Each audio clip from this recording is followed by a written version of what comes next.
Yeah.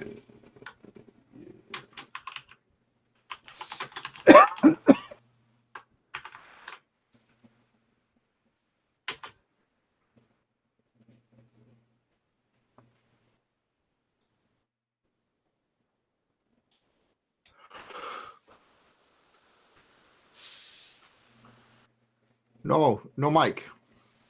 Who, me? Oh, No yeah, mic. no, sorry. No, you went like that, like with the lips. I thought you were talking. No, it's fine. My bad. No. It was not That's talking. cool. I was just whispering. Yeah. All right. So now, are we coming through it all? Is it the same one? Let me see. Through it all? Oh, yeah, it is the same one. I didn't have to Is it the same one? Yeah, it's No, it perfect. says thanks for tuning in. Stream ended 54 seconds ago. Refresh So your technically, refresh your screen.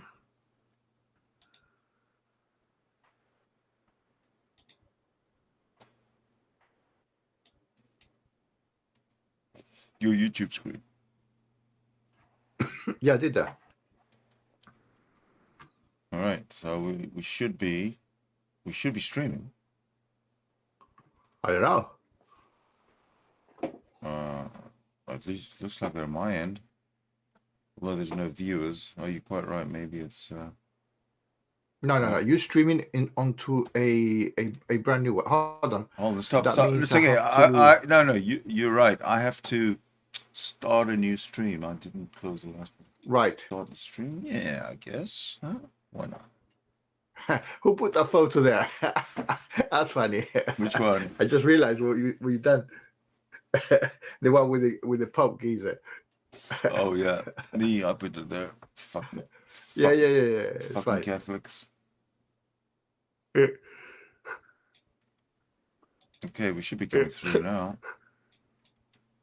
Okay, we should be going through now. Yeah, we're good. We're good. Only thing I don't have is the chat. I'm gonna grab it. Put that there. It'll get us back on track. That's what we'll do.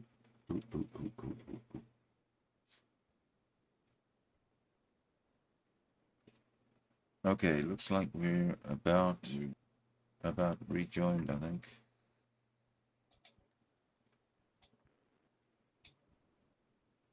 It'll get us back on track.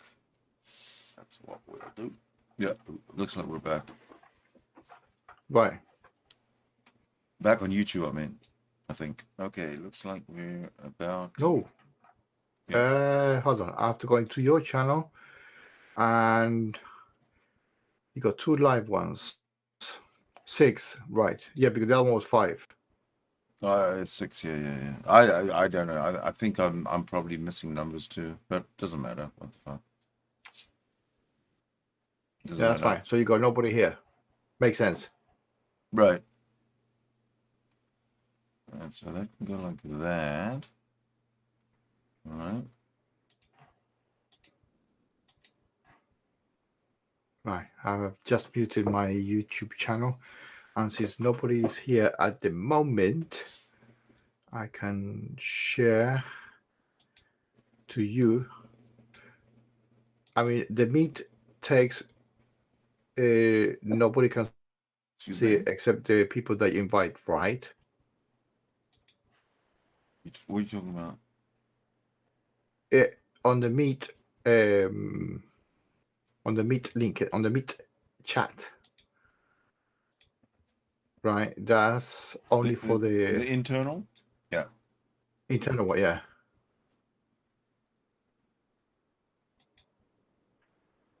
So switch account. This one.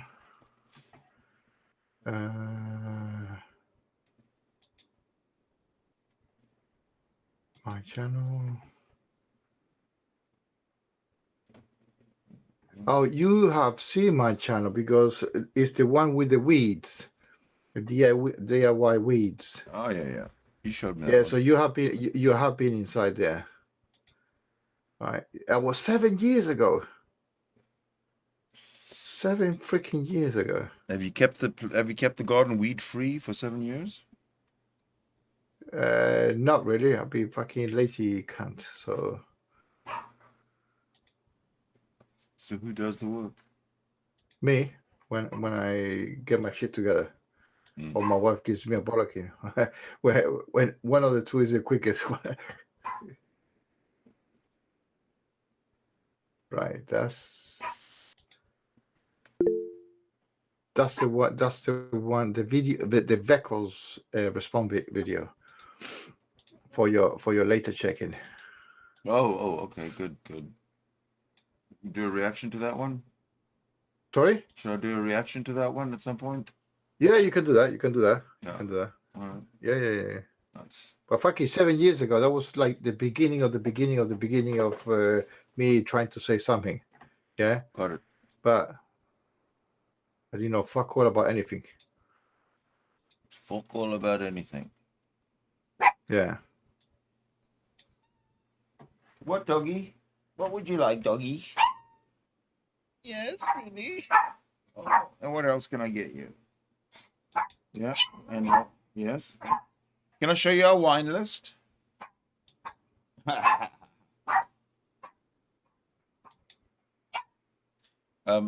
think my dog's boyfriend is outside the door or something. Hold on one second. Yes, dear, I'm coming.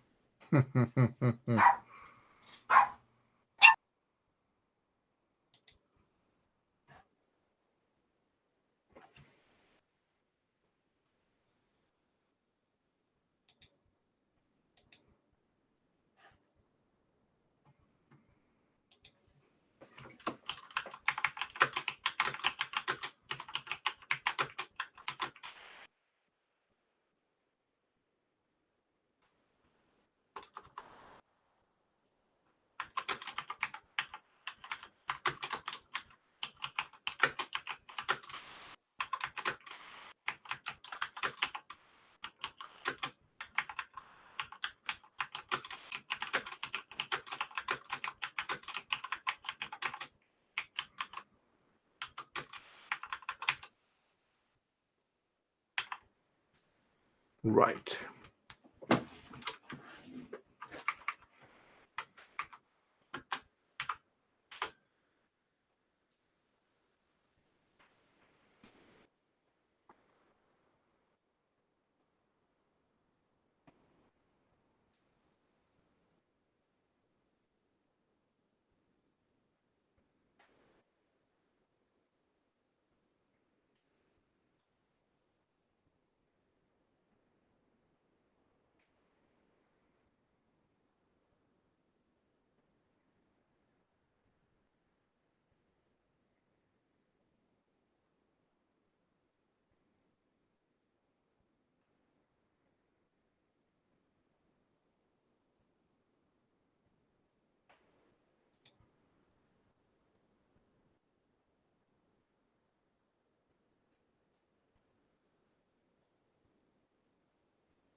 Crisis averted.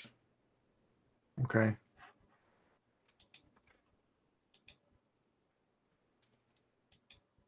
Sorry for the change of setup. Sydney had some small tech problems. We have to inform our people. Oh, okay. Sorry, everybody. I do apologize, but you know how it goes. If you guys want, I can have a new computer by Christmas. Okay. But actually, that's half of the problem. The other one is your bandwidth. Fun enough. Your internet connection. My bandwidth is that's probably, in my opinion, that's probably 80% of the problem. Well, I don't know, man. I think it. Well, yeah, maybe you're right. Maybe you're right, but I do know that I have hardware problems in that I have a network adapter that keeps not a network adapter. Yeah, a network adapter that keeps on failing and Right. needs to be software reset. Yeah, I understand what you're And saying. that It's the happens router. isn't none to the router, because that's when what we just had before was the router. It was because I got a funny plug. I need to change it. But what happens when I lose the computer itself? Because I didn't lose the computer before. But when I lose the computer itself, it's because it's a network adapter. I shouldn't say I lose the computer. I lose total connection. Right, but that's the computer talking to the router. To the router, and the network adapter has to be reset. Correct. So there's something's not right there. Right. So, but every time it resets, it clears the problem. Yeah, it's not like clearing the problem. It's actually like clearing the cache, the buffer, right? It resets it, so whatever it does. Yeah. Indeed, yeah, it just clears it from zero. Yeah, and then you start streaming again, and all the packages of information, right, trying to push through the router, and then when it cannot go through, it comes back to your PC or laptop, whatever, right, and then it gets the bottleneck, and then your processor cannot process more information because it's held in a queue and cannot dish it out. So the two ways you can solve this problem is one, increasing the memory, your RAM. Exactly. Your RAM, your RAM. So the more you increase, the more you can store, right? Yeah. And increase the speed of your internet service provider, so you can expel the information as fast as you are actually producing it. I.e., it's called the bit rate, the amount of information going out, right? I think my solution would be for me to be able to go and buy, maybe not even now, but later on when Windows 11 is stable and all this kind of stuff, is to get an upgrade then. Yeah, that's. But again, you have to make sure you can actually YouTube or whatever, but you have to make sure that OBS or Meetup requirements, i.e., how much information are you spewing out into your service provider, and you have to confirm that your service provider are able to maintain the flow. It's like a tube. Yeah, but I get a pretty good up and down upload speed. Upload and Up download. speed. Yeah, it's not that. I don't know what it is. I could do a speed check, but what do you think it should be? What is yours? You can do it's called a speed test. Yeah. What is? Yeah, I know, but what is yours? So I'll do mine. Don't remember now.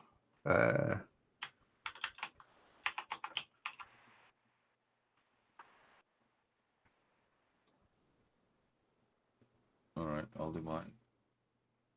Yeah, but I'm broadcasting, so am I. Testing download. No, just download it. I'm doing it right now. Oh, me too, but it's slow. Go. But the information that I give you may not be totally correct, because it's taking into consideration that what I'm transmitting right now. Absolutely. Yeah, it doesn't matter though. Okay, what is it? Right. My internet speed is 72.3 megabits per second download and 15.3 megabits per second upload. Megabits, not megabytes, megabits. Okay, so that's 72.3 and 15.3? 0.3, correct. Okay. Oh. Let me get mine. Yeah. Oh, it's still working.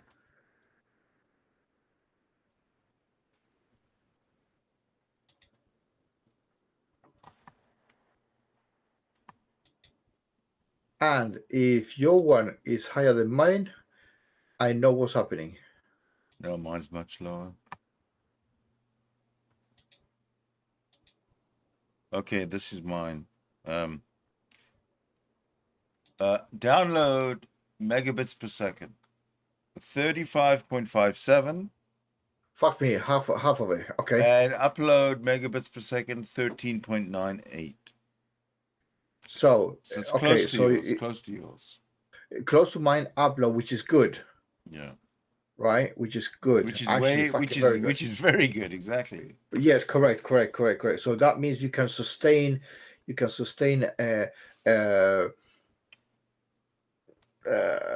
sending information, Yes. right? Yes. Which is fine. What you cannot do is download. So this is the problem. When you stream or you check something on the internet, it was something similar that I said to the lady, um, uh, the Afro humanist, yeah, Esther. Yeah. right. She had very similar problems, Yeah. right. It was choppy, it was this, it was that, and I said to her, download the videos and then broadcast it locally to your CPU or to your PC, Yes, of and course. then you don't waste transmission up and down. I do that. If I don't do that, Yeah, it's shit. right. And it's shit because you are putting demand on the download, i.e., receiving it, and then No, you I'm not. automatically I everything that I show is in VLC. It's right. from my local drive. Yeah. So Yeah. that's exactly what you advised Esther to do, and I'm doing. Indeed. So I'm doing that. Yeah, that's the best way. Yeah. You have to have a killer setup to be able to uh, record a YouTube and stream it and Yeah. All I want to throw it. do. All I want to do is be able to either run these rooms or do reaction videos. I don't, Yeah. I don't need anything fancy. But just that this machine is like, I probably bought this in 2016, somewhere around there. 2015. I built my one. What was it? 2 years ago? Mm-hmm. Yeah, I built it from scratch. Yeah. Built it from scratch. But I built it for PC. For gaming. So if you'd have bought one off the shelf, would it have been much more expensive than you? No, less expensive. Off the shelf is less expensive. It's always less expensive because it has cheaper components. Sorry, less powerful components. Yeah, but exactly. But if you built it for gaming, and off the shelf has less powerful components, but you're not going to use it for gaming, it might be powerful enough for what you do need it for, which is this YouTubing. Right, but the only thing you need for that is two things. You need a processing power, or i.e. the CPU, GPU and RAM. Yeah, GPU for sure. No, And no, RAM. GPU. No, you don't need GPU. Is the graphic card. You don't need right? that. You Okay. don't need that. You need your CPU, right? Graphic. I have pretty good processing power now. It's just I don't think I have enough RAM. That's probably what it is. How much RAM you got? Hold on, I'll tell you. Well, I don't remember. Yeah, on the PC, on my PC, right click and you put. It's okay. I know how to do it. It's just You know, on the icon, my PC. no, I don't need to do that. You don't need to do that. I don't think so. No, because it's already open. So let's see what we got going here.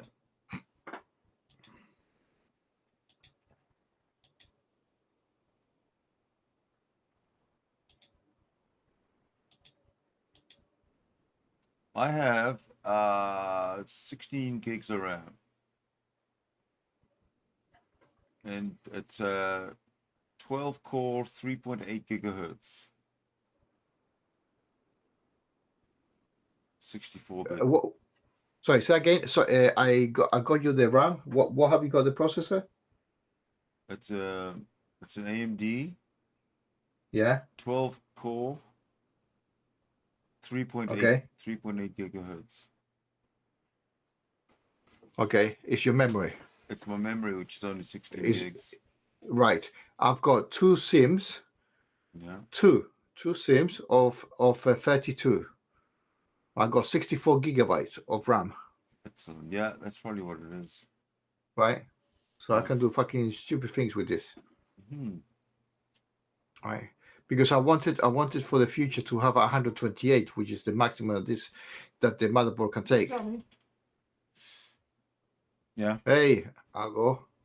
Oh, Tangelo, jeez, it's fucking crazy. Tangelo's here. Otangelo, it's always fake Otangelo. I don't know. If you start talking about the universe, it is Tangelo. No, it's fake Otangelo. It's fake. Listen, the real Otangelo knows that he can come in and start asking me these ridiculous questions and not have to do it in the side chat. Hello, Oh, it's probably, what's his name? Algorithm. Huh? It's not fake. It's not fake. Okay. That's how we know. That's how he knows he's God too. He knows God's not fake because it says so in the Bible. Yes. Yeah. There you go. Well, I'm the real one. I said, come on in then. Come on in, the real one. No, he's the imaginary one. Imaginary. Yeah. Come on in and tell us how the world works. Yes. To us infidels. No, we're not infidels. We're just ignorant, right, Otangelo? Yes. We lack knowledge. We only use faith here. Yeah, no, believing without any good. We believing without any good reason. Yeah, I'm pretty sure it's a fake one.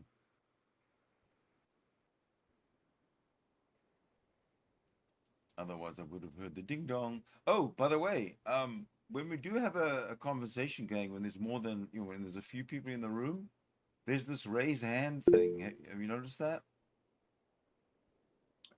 Where? Did you see? Look. Where I'm talking. Bang, that one there. There's a little icon that comes that says, "Your hand is up," which means you get my attention. Like if you're having a moderation. Okay. So right. Try yours. Where is it? It's at the bottom, right next to where you present the screens, or right next to where you put. Oh yes. Okay, I see that. Hold on. Yeah. There you go. Yeah. Perfect. And who's webbing to everybody? Yeah, you're showing me as the moderator, or you're showing the group that you have. You want to speak. You've got something to say. So right. All right. So I can sort of keep your hand up in the queue, knowing that you've got something to say, and say, "Okay, right. You're next. Lookout number one." I understand. So you're next. It's a good little tool. Sure.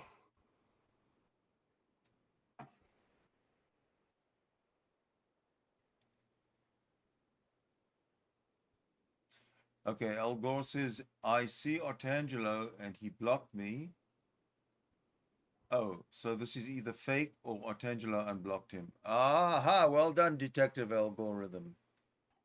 Fake. Well, no, because he says I have more than one account. So what? No, Otangelo has one. Well, he has that. He has two accounts. Yeah, he does have more than one account. You're right, because he gets kicked out a lot and he has to have a lot. But I think this guy is fake because I haven't blocked him at all, and I actually owe him an apology when he comes in. What the real Otangelo? I owe him an apology, yeah, because he was a guest. But as a C apology or just a take a piece apology? No. He was a guest. He was a guest in my room, and when he came into my room, there was this. I had another guest, James Henry, who pounced on Otangelo like a feral cat on a little puppy. Yeah. And started insulting him and all this kind of shit. And he left. He just left. And he hasn't come back since. That's the thing. Anyway, the link is the top. I've pinned it to the top. You've got dozens of accounts. Yeah, right. Fake Otangelo. Well, he might need the dozen of accounts. You remember, he has to. I've seen him on Clubhouse. Yeah. Right. The different people's account and who they are friends with. Mm-hmm. Right. And Darth Dawkins, Otangelo, he's involved with many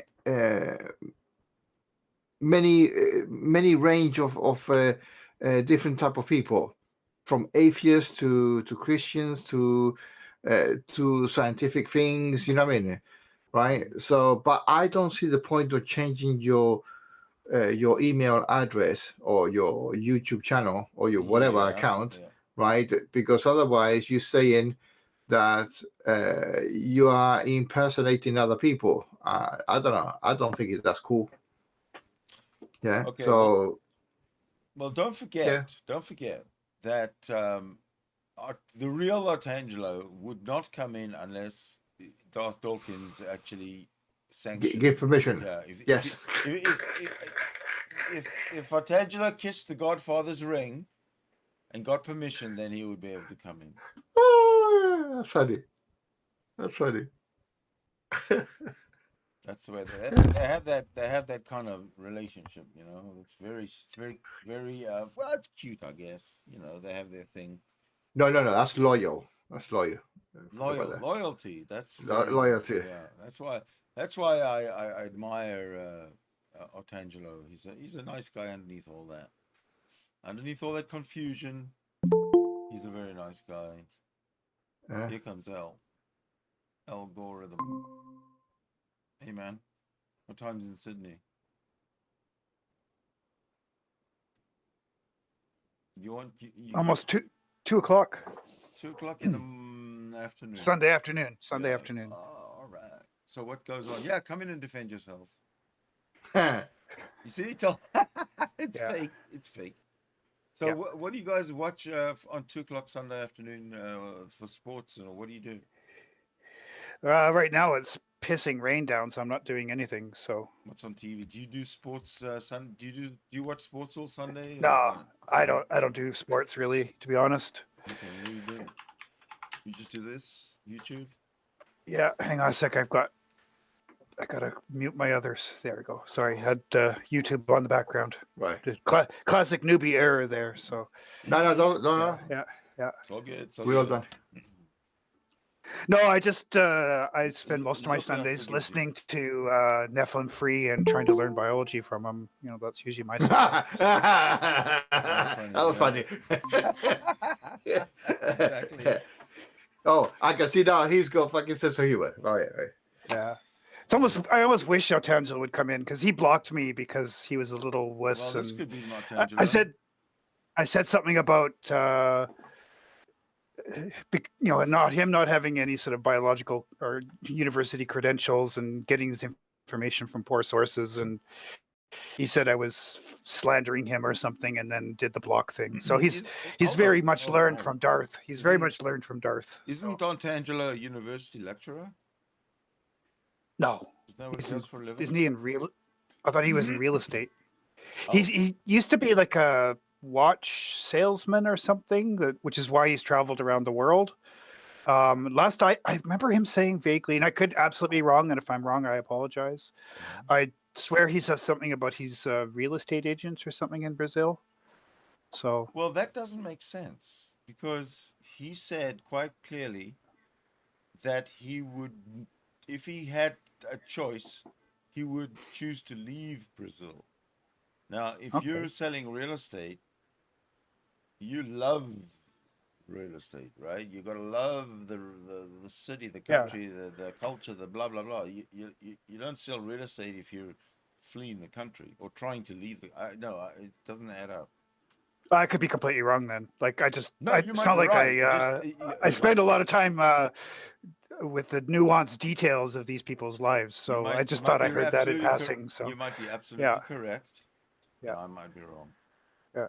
Well, first of all, there he is. I live. Welcome, yeah. welcome, Artangelo. Welcome, there he is. Artangelo. Yeah. First of all, I apologize for the way James Henry treated you last time you were here. I should have done something. I should have kicked the guy's ass right out of there, like you said, and I apologize for not following your advice. Welcome back, my friend. No worries. Hey, Artangelo. Hi. I'm sorry, I kind of interrupted you. What were you going to say? Oh, no, that's all good. No, I interrupted Artangelo. Artangelo? Oh, okay, go ahead. Yes, it's not so easy to leave a country if you are living 26 years, like I do in Brazil. So Oh, Yeah, I'm not. that's I wasn't disputing that. I was disputing that you were a real estate agent or whatever the rumor no, is. that. I'm not a real estate agent. I actually am a land developer. So that's Oh, there you different. go. I Okay. thought you were a university lecturer. I've never said that.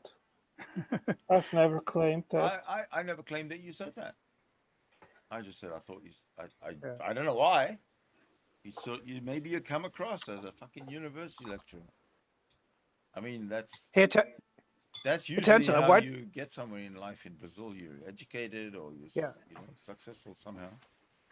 I'm curious, Angelo. You've traveled around the world through your other jobs and stuff. I'm just interested. Why did you end up in Brazil?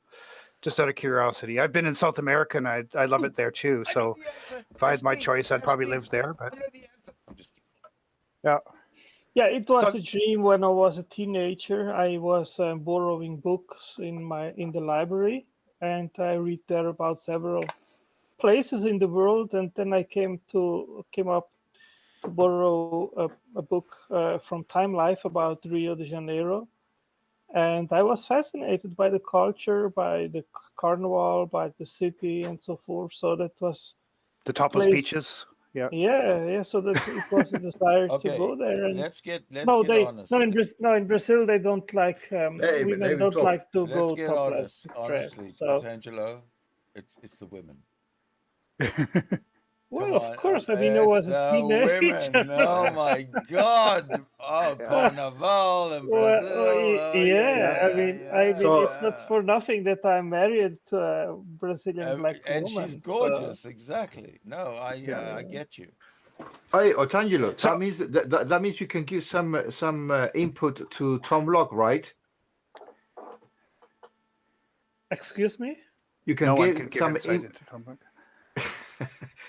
you can give inside information to Tom Locke. Why to block? Ah, you didn't get it. Okay. Yeah. I didn't get So it either. I didn't get it either. yeah. What was all that about? He's virgin. He's a virgin. Oh yeah. I Get guess Tonlock to move to Brazil. Exactly. That's what I'm saying. there To you give him go. some insight. Exactly. Give him some pointers. Yeah. So are you in a city, Otangelo? I just you don't have to say Yes, which, but you're yes, more of yes. a city I'm. guy than a country guy. Yeah, I live in the capital of Sergipe state in the northeast. It is the smallest state here in Brazil.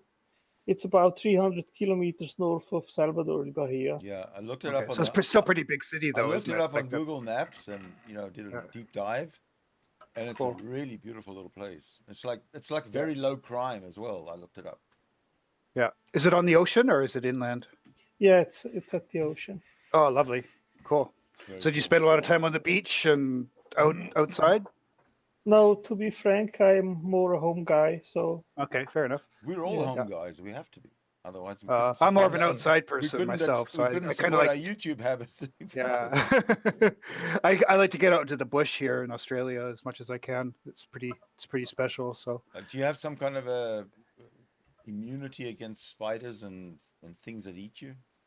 no, Bugs, I go out of my way trying to find them. Spiders are beautiful. I love spiders. So Are they delicious? spiders and snakes and well, when I was in Peru, there's a bird-eating tarantula, which is about the size of a dinner plate, and they're actually big enough that you can eat their legs like chicken wings. So that's how big they get. No, you're not one of those fucking survivalists, are you? No, Shit. I don't. I wouldn't eat them because I don't believe in. I don't believe in harvesting wild animals, but that just gives you an idea how big they are. So what do you do in Yeah. the bush? Yeah. What Well, do you look do for in the bugs. bush? Mostly taking pictures, to be honest. Photography and just that's my mental health break is to be out in the bush and nature. Nice. So Oh, right. yeah. I'm not much of a city guy, but Tangela, I can understand when you're on like it's on Australia too. Like when All you're right, on you'll a understand what city and on the beach, it's pretty nice lifestyle to be on the beach. Bill, Yeah. Bill just arrived.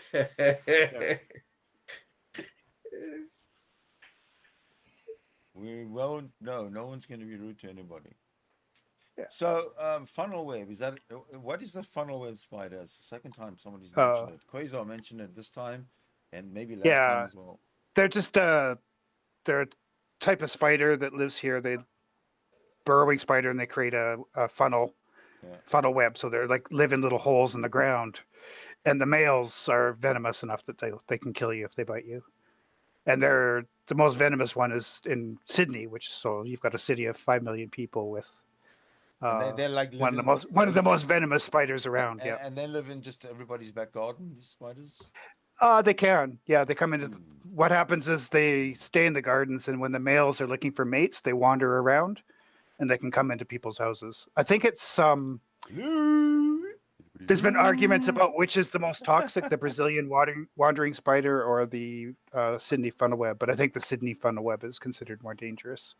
So I don't know if you get wandering spiders where you are, Tangelo, but it'd be the same sort of thing. Like if they bite you, you need to get anti-venom really, really They fast. probably get wandering salamander and lizards, like Yeah. in Mexico. Yeah, we have the big ones, you know. Yeah. Big spiders. Yeah. Yeah, we have the big ones. Sometimes, I mean, my wife's family, they have a land, a ranch. Yeah, a ranch. And when we go there at the weekend, and so it happens sometimes that we have these big spiders in the house. And a few snakes. You must get like fer-de-lance on that side. I don't know, but you got some pretty venomous snakes there too. So yeah, at the ranch we have venomous snakes. We have non-venomous snakes. Actually, my wife's brother was almost died with the bite of one of the venomous ones. So. But let's be honest, more people die of bee stings every year than they ever do of snakes and shark attacks, right? Let's be honest, living in a cold climate beats living in a warm climate. No, bullshit. Yes, yes. I've lived in Vancouver. I wouldn't change it. I guess it's pretty cold in Vancouver right now, isn't it, Sydney? It is 4 degrees. Yeah, it doesn't get that cold in Vancouver. It mostly just gets dark and wet. Well, I've been in Seattle in the summer, 2019. Yeah, it's pretty similar to Seattle, potential in terms of weather. I was surprised that it was cold actually in June. Yeah, it doesn't really warm up there until like July, fresh. August. Yeah, it was fresh. Yeah, summer's late cold, there. It was fresh. Yeah. But it never gets that cold. That's the beauty of it. Like if you look at Calgary or Edmonton and cities like that get -40 in the winter. Vancouver, it never gets to be super hot, but it never gets really that cold either. So it's just easy city to live in that way. It's quite mild. Okay. It does rain a lot though, so people with seasonal disorder, like it gets dark and gray, it affects a lot of people that way. But oh, I had that in Switzerland. Yeah, it is the entire year. It is gray and rains even in the summer. In the summer we have a few nice days, summer days, but then it's very warm and humid. And we here in Brazil where I am, it's great. We have nice weather all the year round. Yeah. It's dry. It's not that our clothes become wet on our body. So it's a good kind of warm, you know. Yeah. Australia is good, but we're getting so much more droughts and fires and stuff these days. It's pretty tough. Like 2 years ago, it was most of the East Coast was on fire at some point. It's pretty bad that way. You had some bad fires in Brazil too, so it's kind of everywhere. Yeah, now. but not where I am. Yeah. But my dream is one day to buy a catamaran. You see a picture of a catamaran, of a Warham catamaran. Oh, that's your dream right there? It's one of the boats that I like. Wow, that'd be pretty nice. Oh yeah. Would you sail around the world, or would you just sort of like sail? Well, that's what I would like to do, but I have to convince my wife, and that's not so easy. Really? Oh, I would have thought that'd be an easy sell. No, life on a sailboat. You know what an easy sell is? To give her a life insurance.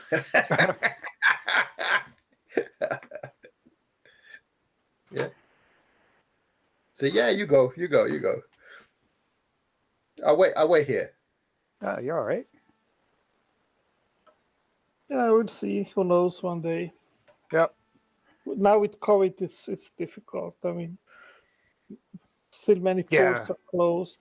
I think New Zealand and Australia are still closed to come in for foreigners, or can you come in if you have the vaccine pass, if you had two shots? It just reopened about 2 weeks ago, and now we're seeing record cases with the Omicron. Yeah, with the new one. Yeah. Yeah. So I don't know what the answer is. I mean, you can't stay closed, forever either. But at the same time, we're seeing high cases again. So what about New Zealand? The same? Yeah, they're the same. I don't know what they're at right now, but because they're so small and isolated, they've been able to do a bit better than most places. Same with Australia. Like, we've been really lucky. Yeah. But as soon as you open your borders, that's it. It changes. Right? Yeah. And Australia depends so much on tourism and foreign workers and things like that it's just really, really hurtful to keep the borders closed. Like, a lot of our farm products are all harvested by foreign migrant workers, and our universities live on foreign university students from Korea and Asian countries. So without those, it's actually really, really hurting the economy. I see. So where are you, in Sydney or where? No, I'm actually in Canberra. Canberra. Canberra is it's the capital. It's sort of south and west of Sydney, so it's just inland. I'm checking. Yeah. So we don't have a beach here, which is why most people hate Canberra. It also gets cold in the winter here. We get down to like -5 in the winter. So that's Canberra? Canberra, yeah. It's the capital of Australia, so. Okay, yeah, I see here. But we get winter here, so it gets to be like -5 and snows. Yeah, it's not right in Canberra, but in the mountains. Yeah. Yeah, it's like check on what degree you are. Right now it's summer here, right? So but we got a huge storm just came through. We've got like yeah, you are about. That's what I suspect, that you are at the level of Argentina, and South Brazil is very cold in the winter. I mean, here winter is July, June. That are the months that it is winter here, and Argentina is very cold too. So I can imagine. But it's mostly because we're up sort of in the mountains a little bit, so that's where we get cold in the winter. But we've got a few big storm fronts, and then supposed to get up to 30 degrees here in this week for Christmas. So sunny and 30 degrees for Christmas. So it's not hard to take. It seems to be a nice city for the picture that I see here. Yeah, it's not a bad place. It's not that big. Yeah, 450,000. Yeah, so it's big enough to have everything, and because it's the capital, it's got all the universities and museums and stuff. So it's a really easy city to live in. It's pretty much designed so there's footpaths and the traffic is good. Yep. And it's not so far from Sydney. How many hours from Sydney? 2.5, 3 if on a bad day. So it's a pretty easy drive. That's 280 kilometers. That's not much. It's not much. Yeah. But that was the center of COVID lately, so no one wanted to go there. So I've seen that you guys have a big drug problem in Australia with methamphetamine. Yep, sure do. Kind of stuff. Yeah. Australia has quite a few social problems. That's one of them. Yeah. It's got still has a lot of systemic racism with indigenous populations. It still has quite a few of those kinds of problems with a young colonial country. I guess it's not too surprising. Yeah, I would like to visit one day Australia. Who knows? It's a beautiful country. It's worth it. You should sail over. You could take the sailboat. Yeah. That's what I hope to do one day. I mean, I live a long time in Brazil already, 26 years. And I said to my wife, I want to do other things in my life yet, you know. Yeah. That's a long So- time. Have you been in the same spot the whole time? No, I've lived 8 years in Rio de Janeiro, then 2.5 years in Bahia State, Yeah. small town. And now I am 15 years where I am right now. That's where I met my wife and married. Wow. Rio must be a pretty intense city to live in. Yeah, Rio is has positive sides, but it's also a lot of it. For me, it was never a problem of violence, but traffic, pollution, to Yeah. go to places, to be in the traffic jam, that kind of stuff started to Yeah. bother me. Yeah, I lived in Santiago de Chile for a while, and just the constant noise and traffic and pollution got to me after a while. I really didn't like it. Yeah, and where I am right now, it is a smaller capital. We have about 1 million inhabitants total. Yeah, that's a nice size. Yeah, so that's it's nice here. They call it the Swiss Brazilian. Oh, there you go. Perfect for you.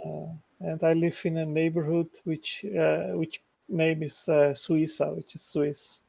So I'm a Swiss living in the neighborhood which name is Suiza, and the capital which is called Small Switzerland. So I'm in the right place. There I you guess. go. Fate had you there. Yeah. Number one, you're in the UK somewhere, are you? Yep. Yeah, I can tell by your lack of accent. Yeah. Well, I was born here, but I was raised in Spain. Oh, okay. From the age of 1, and at 18, I moved here to the UK, to my country. Right. Yeah, and it was really hard to adapt because my parents did not teach me English. I only learned, but I only learned what I learned from school, right? So back here, put it this way, to give you an example, I could not understand the American films. Yeah. Wow. None. Too much slang. Indeed, too much slang. So none of us live where we were born. Everybody here have all moved around. So you speak Spanish and English, I guess. Yeah, fluent Spanish. Yeah. Oh, they can tell secrets about us. We won't know. I lived 8 years in Ecuador. Oh, okay. I just speak a little broken Spanish. I've been in the Dominican Republic a few times when I was selling watches. Yeah, but that's because you're a Christian. That's why. But what's that going to do with it? Sorry. My bad. I'm just trying to spice it. You must be able to understand, like, because when I was a little bit more fluent in Spanish, like when I heard Portuguese, I could get the gist of it. So because you must speak Portuguese, so if you speak Portuguese, I imagine you sort of understand. You understand the basics, right? Yeah, it's close. I mean, I had it easy to learn Portuguese because I grew up Italian, you know. So. Oh right, yeah, they're all very similar: Italian, Spanish, Portuguese, grammatically at least. That was the one thing I found coming from English speaking to the grammar was really hard to learn. Yeah, so different. When I go to Spanish speaking countries, I can communicate pretty well, the basics at least, even if my accent is very, very strong, very bad. Well, I got to give it to you, Antangelo. You speak more languages than I do, so. Yeah. Does it help you in your career speaking all those languages? No, it doesn't. You don't find English is because I know when I've traveled around, I always find English is kind of like a common denominator language for a lot of people. Yeah, no, English is super important, of course. I mean, for me, it is now Portuguese, which I speak here where I live, and English on the internet. But the other languages I rarely use them, like Italian, German, just to watch movies on TV and internet and so forth. Yeah. Well, after 26 years, you're probably getting a little rusty too. No, I mean, since it is my first language, German. Yeah, I grew guess you up always with remember German's that. your so first language. I didn't know that. I thought Yeah. German was your first language. so you never forget that, of course. Yeah, fair enough. What was your first language, Sydney? English. Was it English as well, or was it? Yeah. Yeah. Do you know any Afrikaans, or did you Yeah. avoid Yeah, that? No, we had to A little learn. bit. It was drummed into us, you know what I mean? So how long are you living in Canada? 42 years or something like that now. Okay, long You, time. you lose count after, it's like since last century. Like, Well, I guess Vancouver is probably a very nice place, and also the surrounding must be fascinating. Also to sail, it's I guess. peaceful. It's peaceful. That's the main thing. Yeah, Yeah. yeah. There's no sectarian bullets flying around and shit like that. Yeah. It seems also not so expensive, I guess. It's pretty No, it's expensive. pretty expensive. Is it expensive? Yeah. Yeah, I think everywhere is now. I don't think there's any such thing as cheap places to live anymore. Like, Yeah, most major Brazil became more expensive too. Yeah. But it is still less expensive than in the US or Canada or Europe or so. Yeah, No fair doubt, enough. yeah.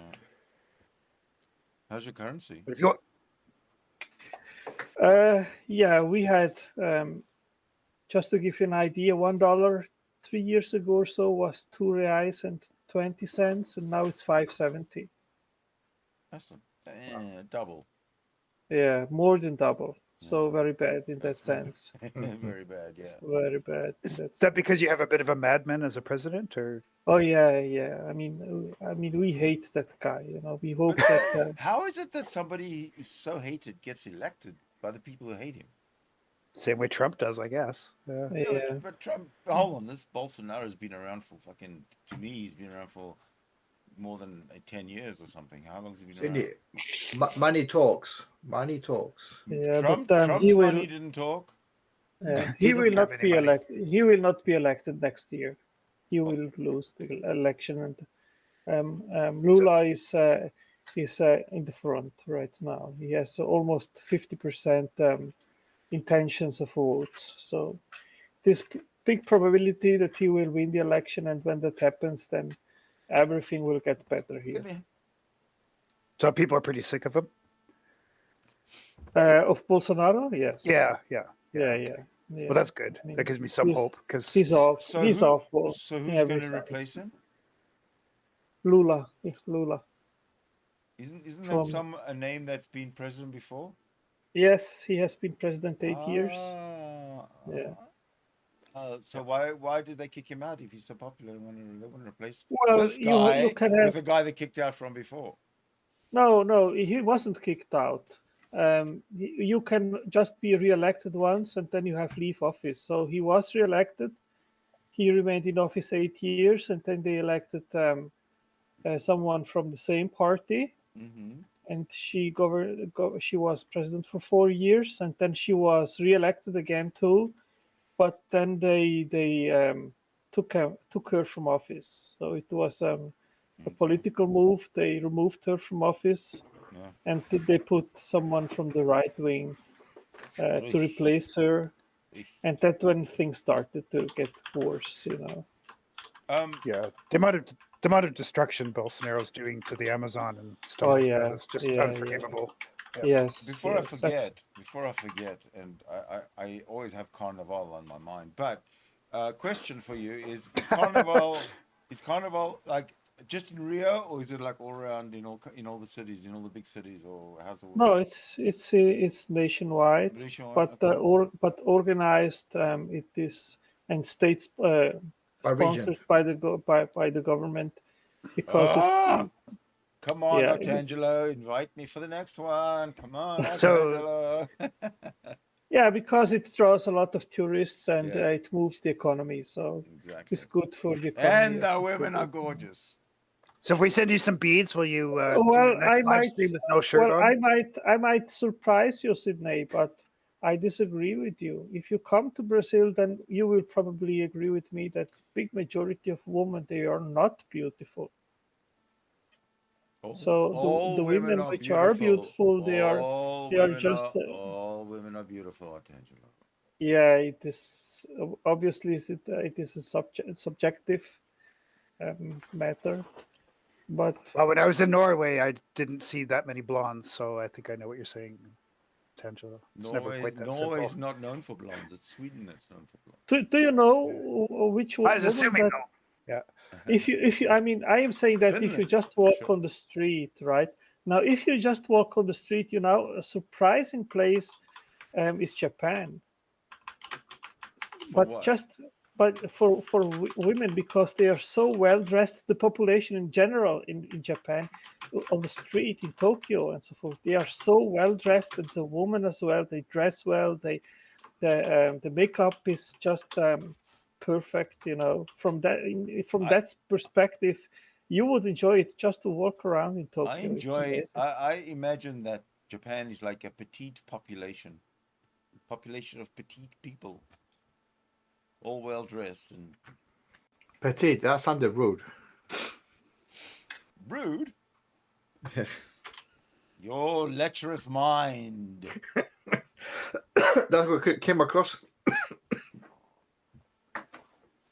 Leave the Well, petites alone. people are people everywhere. So Leave the petites. Indeed, yeah. Okay. So is your Tangelo account blocked? Is that why you had to come in under this one? I don't think I'm not sure. I think not. Well, the one that I was calling fake, was that you? No, yeah, no, both are mine. Both accounts. The first one, the second, are both mine. So it was not the fake account. What first and second? This one is Well, the second. the first is just with Otangelo, and the other is with my last name too. So both accounts are mine. okay, so the one with just a Tangelo and your picture on it, that was you when you first came in. Yeah, that is me, and the second one is me too. Oh, so I was Cool. like totally wrong on all counts. Yeah. Oops.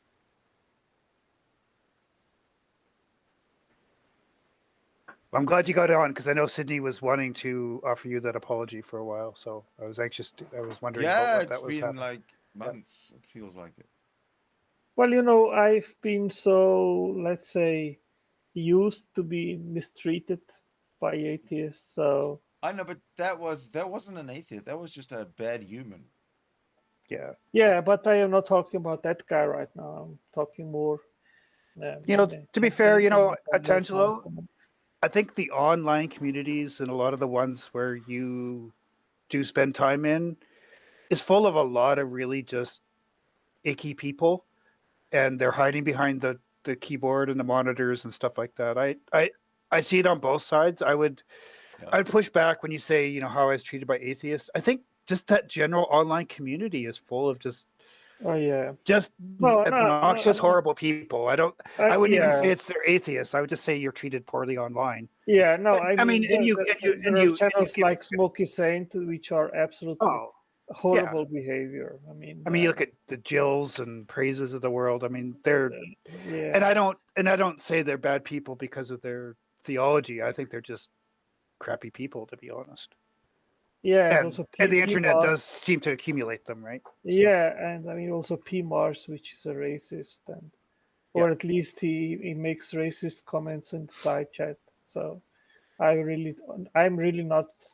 I don't tolerate yeah, that yeah, whatsoever, because I mean I'm married to a black woman, yeah. and we see it here in Brazil what racism is. I mean, Brazil isn't it's not a tolerant society whatsoever. There's a lot of hidden racism here too. So, Right. and my wife, she's black, and she feels that every day, and she's a lawyer, so she has a good education, and yeah, I don't tolerate racists. So I Yeah. Good. even Good. if they make jokes and so forth, which he claims that Yeah. he makes jokes, I don't tolerate it. Well, I think that's a smokescreen, pardon the pun, because that's not an appropriate topic for joking, right? Like if you're just saying, "Oh, Right? it's just a joke," you're Yeah. still a racist POS as far as I'm concerned. Yeah. So, Right. Yeah. but yeah, I mean that's why I've actually really backed away from those communities generally because I just find the conversations just degrade so quickly. There's no substantive discussion. It's all about Yeah. complaining I about mean- everybody. Yeah. No, if you go to most atheist channels today, those which are frequently holding live streams and you observe what they are talking about, I mean, it's just gossip and Yep. a bullshit chat. It Yeah. is nothing substantial. So Yeah. And I'm including atheist channels in that thing as well, because I Yeah. just find they're just boring now. Like they don't really, yeah, yeah, it's just not worth the effort. Like, I don't know what happened. It just became really just almost think- toxic. I think what's happening is they're starting to repeat. Yeah. And Got nothing left to yeah, say. yeah, it's definitely becoming toxic because of that. I mean, It's the just same old look. arguments. So I mean, just look Sydney's channel. yeah. What about it? My channel's not very well regarded, don't forget. That's true. Yeah. No, I know, but I'm sticking to my guns.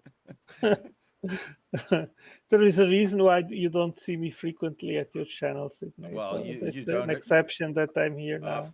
Did you get permission special? Yeah, well, we're just about to say that. Are you I was about to say that. Are you on an Oh, gosh. undercover mission? No. Please not. No one say the D word. It's No, just, no one says the D word or the double D word. Oh, we were talking about Rio beaches and double D's, but that's different. Right, so. right. Oh yeah, right, I was right. gonna ask you something then. Listen, The what real I've double seen- Ds. I'm gonna ask you, Artangelo, I'm gonna ask you a question. You said there were not as many good-looking women in Brazil as I think there are. So let me ask you this question.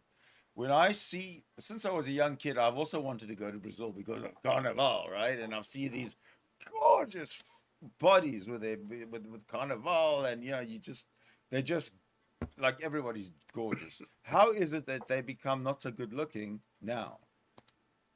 No, I mean, the first time that I went to Brazil was in '88, and of course, what you see on the parades on Carnival, that are the top-looking black women. I mean, there is big population, over 200 million. So of course, they select the ones which have a good-looking body. What I am Those are the talking ones is, those are the ones in particular that actually want me. I know it. I can feel it innately. I mean, I've lived in Rio for 8 years. Yeah. And you would expect that I would find a woman to marry, and I didn't. Of course, nobody wants to marry them. I remained single during that period of time. Of And course. if I would have met a woman which would have pleased me, I would have married, but I didn't find one. Well, So I you prefer probably to won't remain find one. single. Well, yeah, but in the big cities, probably not a good place to find one. You want It's always hard. You want to find somebody in like in the rural sort of farm. Somebody who's maybe parents own a farm, a dairy farm, egg farm. Something stable. Well, No, I'm just joking. No, I'm just kidding. I mean, Cities if you are want hard if you places want- to meet people. Let's be honest. So. If you want to Yeah, find that's a true. woman with a decent familiar background and with this decent education, it's difficult. It's difficult. So you're fussy. That's what you're saying. Well, he just wants It somebody seems to so. talk to. I don't blame him, Yeah. Seems that. right? Yep. But he's right. Those beautiful booties in Rio and Carnival. That's not something necessarily you can talk to. That's true. And in Rio, it is like a cauldron where you have people from all Brazil going to the big centers, big cities to work there, and many they have no education whatsoever. Yeah. And But I mean, they're good I looking. can, They're good looking young people. well, I mean, I had to learn that when I started to live there. How I mean, the cultural gap and difference between where I used to live, which was in Switzerland. So, Is Rio a big party culture like all year, or is it really just people let loose at one time? Like, because you don't seem like a real party kind of guy. well, I'm not anymore. I am now not going out there. But when I was single, I liked to go to a discotheque to dance. Oh, cool. Yeah. Rio would be a good place for that, I imagine. Yeah, there were good Yeah, you places got to to be go. young and you got to have energy. Nightlife. Yeah, no, when I was young, I did these sort of things to go out and We all did. have fun, We you know. all did. Right. So it's a good place for that. I mean, Rio is a gorgeous city. You have a nice beach. You have, and I lived. You have the most deft pickpockets. I had just had that problem once, and it was when I was not living in Rio anymore. And in Rio, I was frequenting everywhere, even in the slums, and I had never any problem with theft or so. Yeah, the only place I ever got Why were robbed you was actually frequenting the in Costa Rica. I was doing missionary work there. I was helping out there. There is a worldwide organization. The name is Youth with a Mission. And I bought some houses there in the slum where they did their base to then do the missionary work. So, So yeah. you're a businessman, actually, basically. Yeah, back then I was selling watches, and then when I was coming for holidays to Brazil, so I did invest some money in Nice. social work. Yeah. Yeah. And now you do property development? Is that what you said? Yeah, I buy big plots of land and then do the development, put energy, roads, and Oh, wow. water. And then I make the small parcels and resell the small parcels. Oh, Cool. the stress. Oh my God, can you imagine? Can you imagine Yeah, the stress yeah, that goes into one of your that's days? yeah, that it's stressful. And then you're going to come on the Very. internet and deal with atheists? Oh. So Well, Probably- Daniel, you know, the sorry. money is not bad, but the stress is to deal with the clients and in special with the um, prefecture, with the or public organizations, with corruption. That's a big problem here. Fuck. Yeah, no doubt. I'll be right back. Coffee's ready. Yeah, that's a big problem here. Yeah, I just got to tuck out for 60 seconds here, too.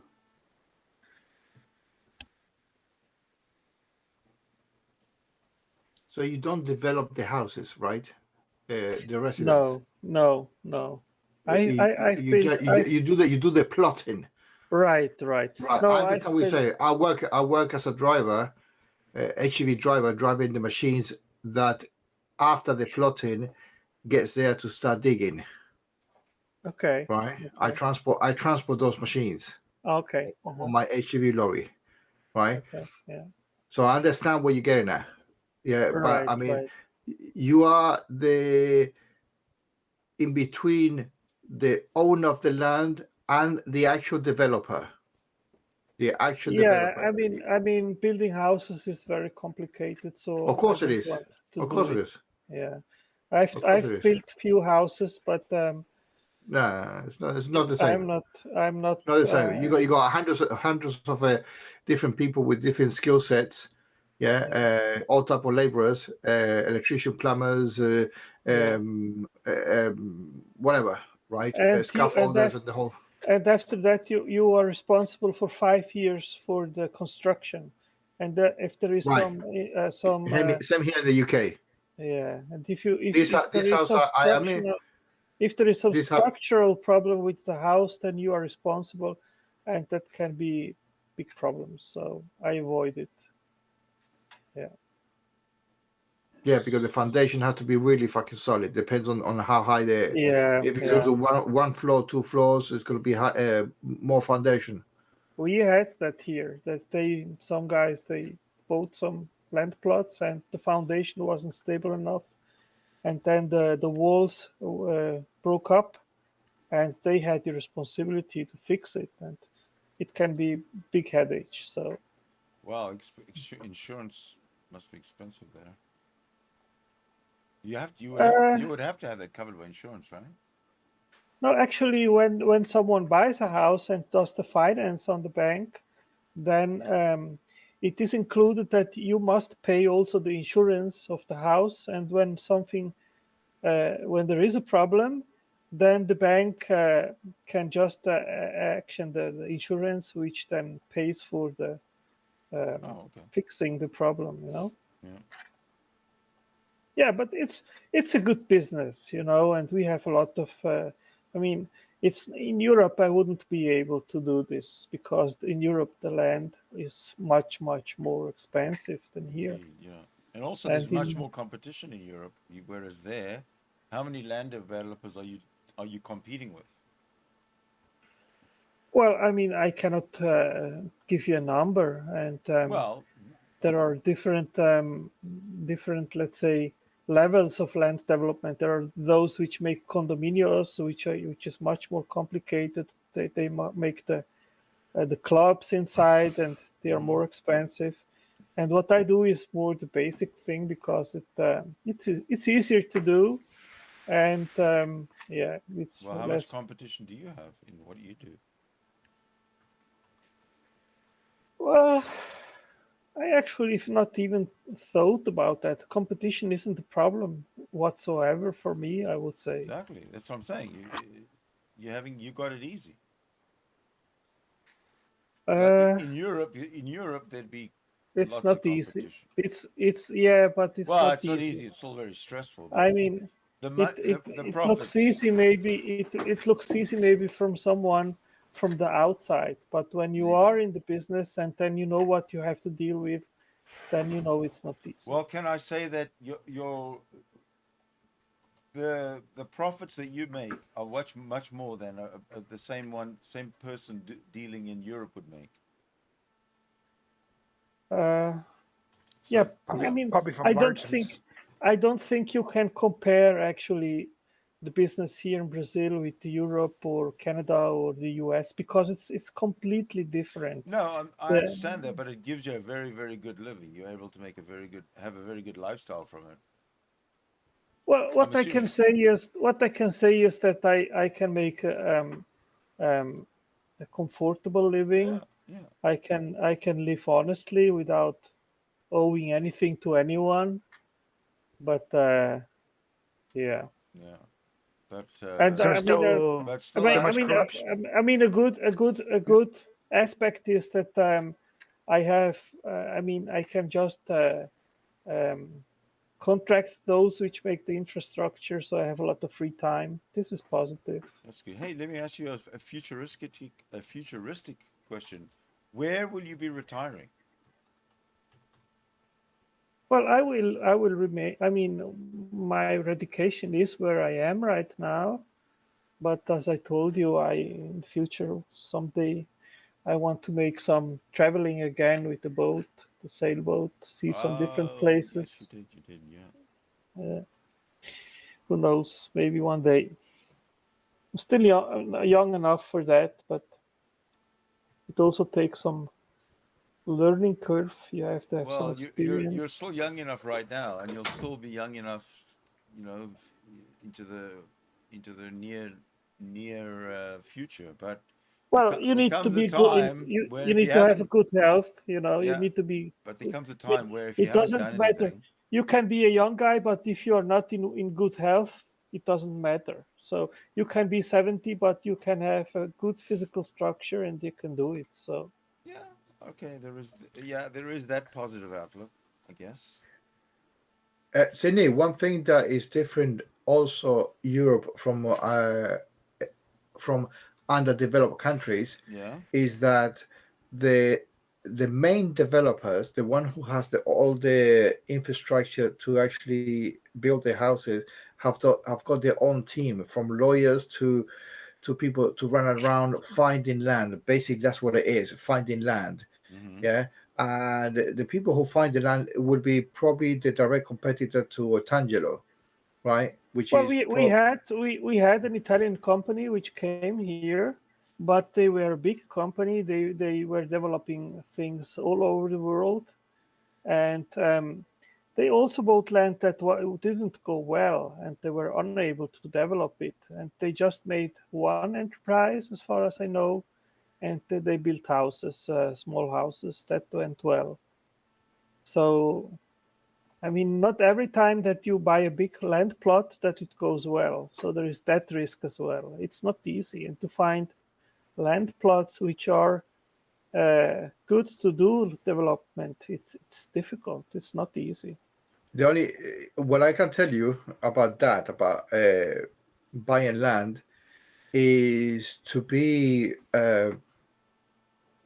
in some sort of a business relation with the government, because if you have inside information about a future government development like a highway, hotels, all those big infrastructures, then the land around it and where they want to build, it would be highly valuable for the future developers.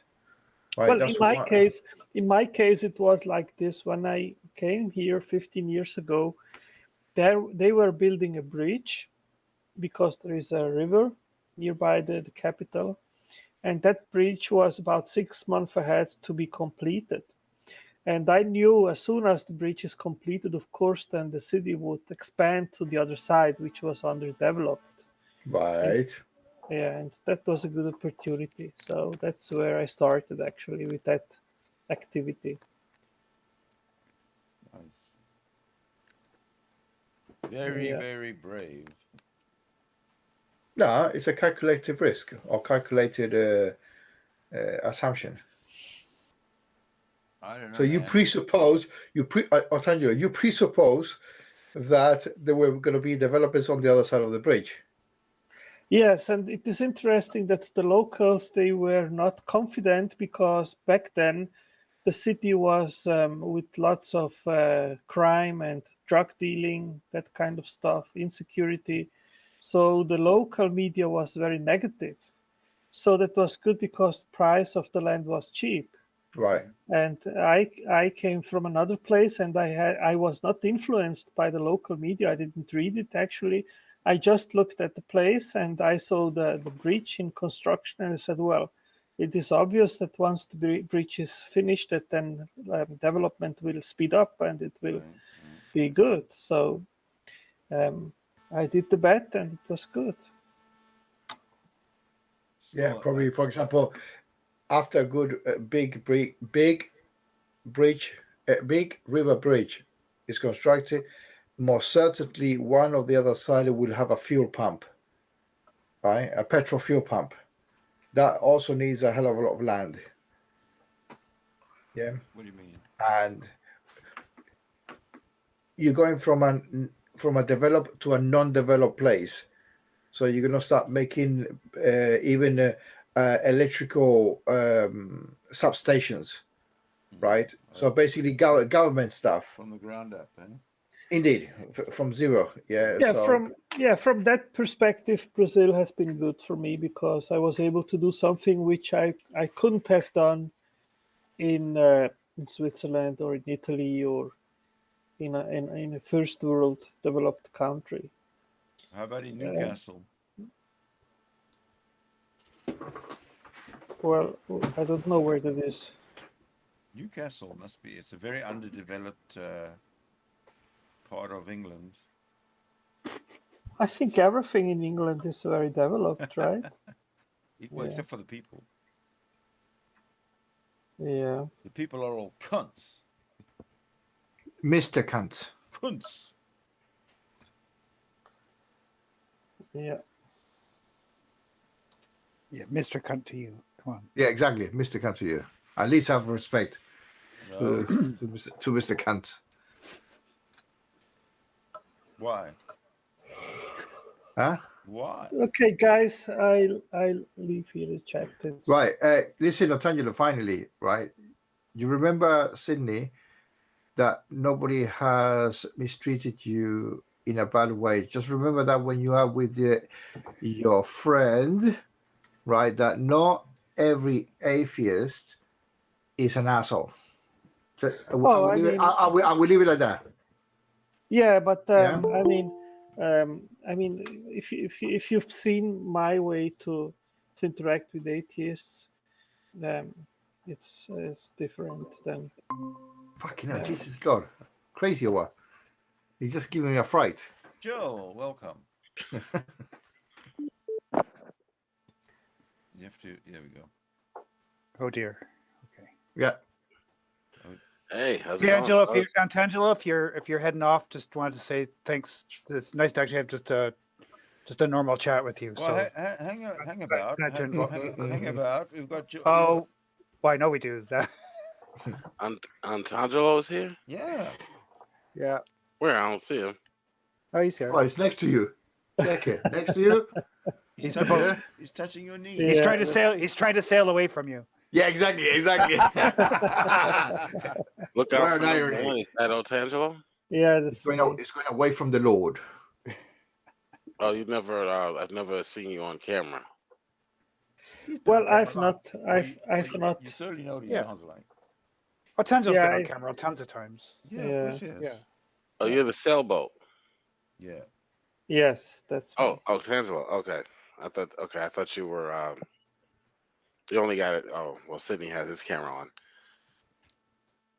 Hey, so what's the Thank you topic? for noticing, Jill. So what's the topic today? How much we hate a God that doesn't exist? Well, no, these guys are Ooh. spying. These guys are spying about my personal life. You know, they want Yeah. to know if I'm not some kind of drug dealer here hiding myself. We're trying to You we're know, trying to source out the best beaches in Brazil. That's all we're doing. Yeah, I mean, hey, it's possible that I'm a fugitive from Switzerland, hiding myself. You know. Well, He's smuggling watches This is between your safe countries. house, Otangelo, if you're Yeah. if you're a smuggler from Switzerland. Yeah. Okay, guys. Have a good one. It Okay, was fun. thanks, tonight. Antangelo. All right, Yeah, thanks for bye, popping in. guys. See you next Yeah. time. Right, there's still 4 of us. Indeed, so. Jill, why so aggressive, Jill? Oh, what happened there? Aggressive. Relax. Man, you want to see aggressive? I'll show you aggressive. Okay, all right, show me. The interview with Piers Morgan and Alex Jones. That was aggressive. All right, well, tell me about it. I don't know about What were they even talking about? I can't even imagine that conversation. Pierce, certainly gun control. Oh, okay. His favorite topic. All right. He's And then almost he- British, isn't he? Yeah. Yeah, of course. Yeah. So what is he? What interest does he have in gun control? Well, along with the taking of their guns went their manhood. The British? So yeah, so the conversation was about that's the famous Mao took the guns, Stalin took the guns rant. Oh, I see. Yeah. I see. Yeah, okay. it went viral. The guys said, Biden's taking the guns. Did you hear that? Biden, yeah, of Biden course, said yeah, if he became president, he'll take your guns. yeah. That's what the Democratic Party is all about here in this country. So how does it feel? How many guns have they Well, actually taken away from I was people? going to ask you, Jill, how does it feel to be gunless? Well, they can't do it because we have the Second Amendment here, so they have Yeah. No, you can't do it because you got bullets in your guns.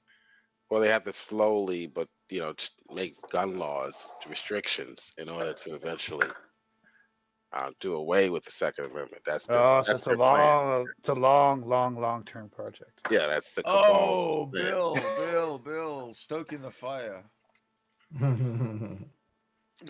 Yeah, I'm sure the cabal is doing the same in your country. Oh, I have already done the same. My But country, it was much easier. Yeah, it was much easier because there's no second command. Canada has almost as many guns as the U.S. per capita, though. Right, but in got the 40 hands million of the people. government. We got 40 million people in this Yeah. whole massive, fucking huge, massive piece of real Yeah, estate. not we the people, but the government in Canada, the Gestapo. But people can have guns in Canada. You're calling the Canadian government People Gestapo? can have guns. Which people? Anyone. You just need to No, apply no. for a permit. You just need a permit. No, Yeah, there's lots of guns. only people who have certain jobs or certain occupations. No bullshit. There's lots of Carry guns here. There's lots of guns. You Here. can you can as long as you take your firearm training certification course, you can apply just to buy a long firearm Can a have it in your nurse house. own a firearm? It's got nothing to do with occupations. They can have a gun. Yeah. Oh Okay. no. Oh, because nurses can't. Because usually nurses are female, and females are not allowed to own firearms in Canada. Would that be a fair law? Do you think, JiL?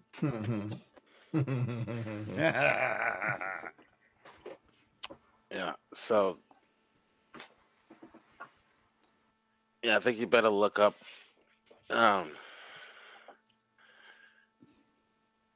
the laws in your own country. Without a license issued by the Royal Canadian Mounted Police, you can't legally possess or purchase a firearm. Yeah, in no, Canada. that's probably true, but it's not very difficult It's- probably to get a Yeah, permit. it's actually pretty easy. You just need your firearms training course, which is like a And you think get a your three- criminal three- background three- check, and that's it. Done. yeah, you're done. Is your There's gun, no other son? restriction. No, you're not allowed to have handguns. There's no open carry. No. Like you can't have a handgun in your car. You're allowed to have it in a locked container driving between your house and a firing range, for example. So there's restrictions. Like you're not allowed open carry. But the idea that you can't have them in Canada is just You're not not true. allowed to have a gun on you when you get mugged and robbed. Okay, remember that. Well, it's, yeah, because being socialist, you need to give your money to the robbers. That's one way of Yes, you sharing the do. wealth. Yes, you do. You have every right to be assaulted and robbed in Canada, and you have every right not to have a gun to defend yourself. Yeah, because marijuana is legal though. Everyone's too stoned to care, so it all works out. Yeah. So when people rob you, just plead with them not to take your jewelry, take your gold, take your money, but don't take your stash. You know, that's low. Low. That's really low. Yeah. Leave the weed alone. Yeah, share the pipe. We do that here. It's the peace pipe. Peace pipe, yeah. Yeah, it's a Canadian tradition. No, it's not. Some other did it beforehand. They passed it along to Canada. We took it. We picked up the baton, and now we're running with it. Right. Right. Now you agree with me. Excellent.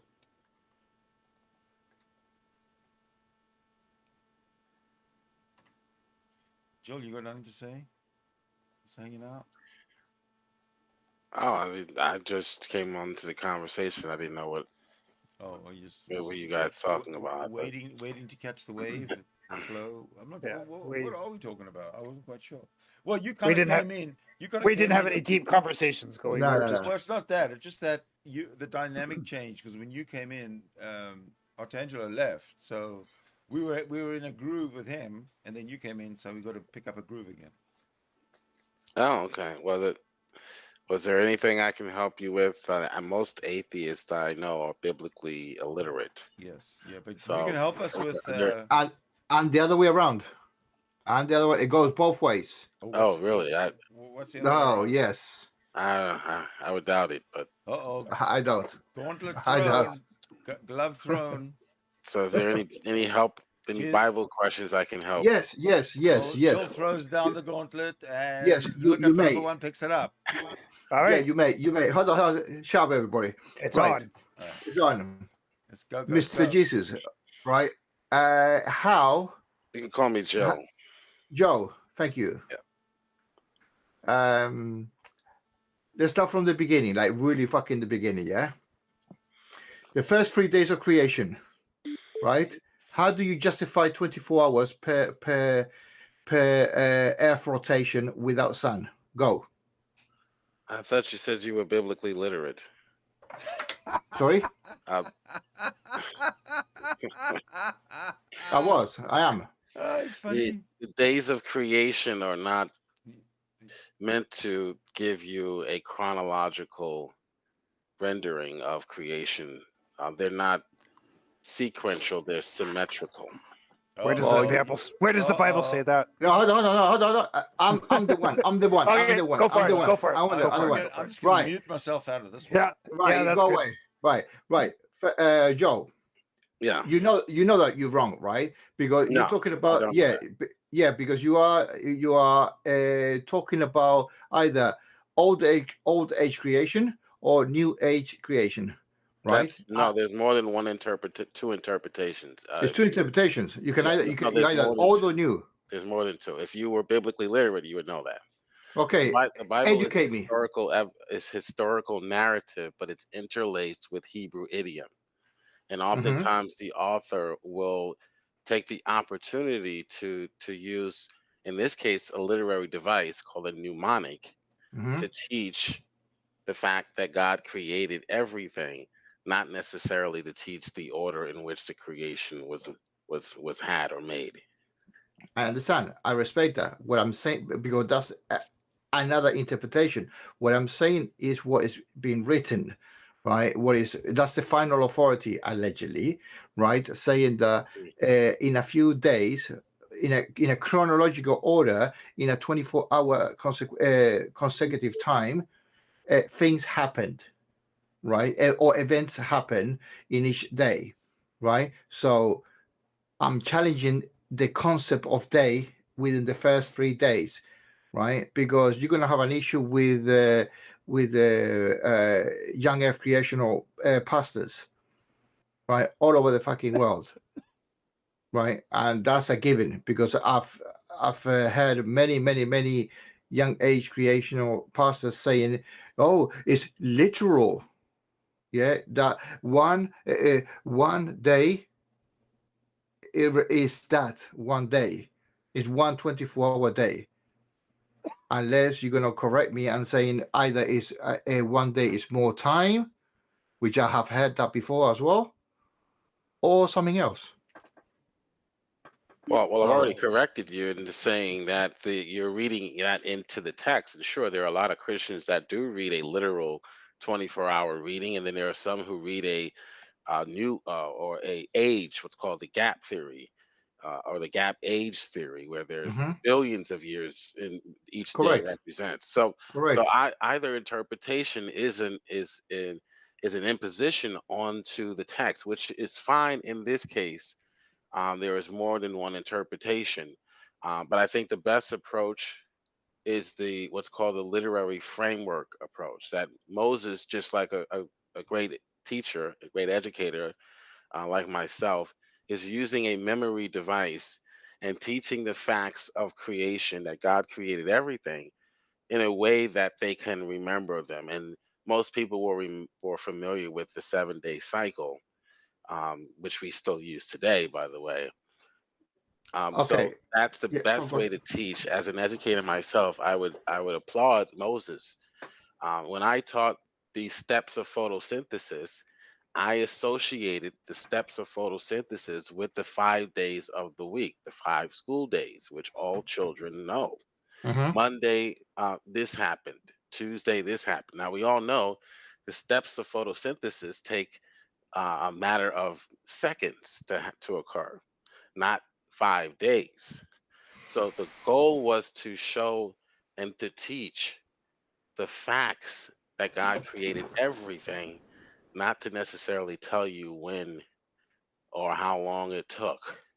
So it's okay. So would you call that a metaphor?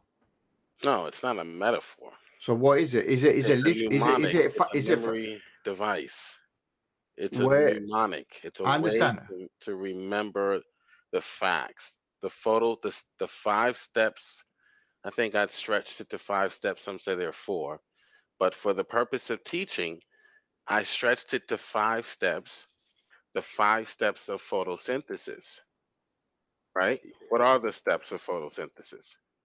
But you are reading into the text. You are also you are shaping it to fit your argument or your presentation. Yes, that's what the author did. The author shaped the creation facts, the facts that God created everything, into into 7 day or 6 day, and the seventh day he rested, into a 6 or 7 day framework. Okay? Do you need the I don't know. I mean, I might be ignorant this subject matter. Don't you need the sun for photosynthesis? Right, you're going back to your vomit.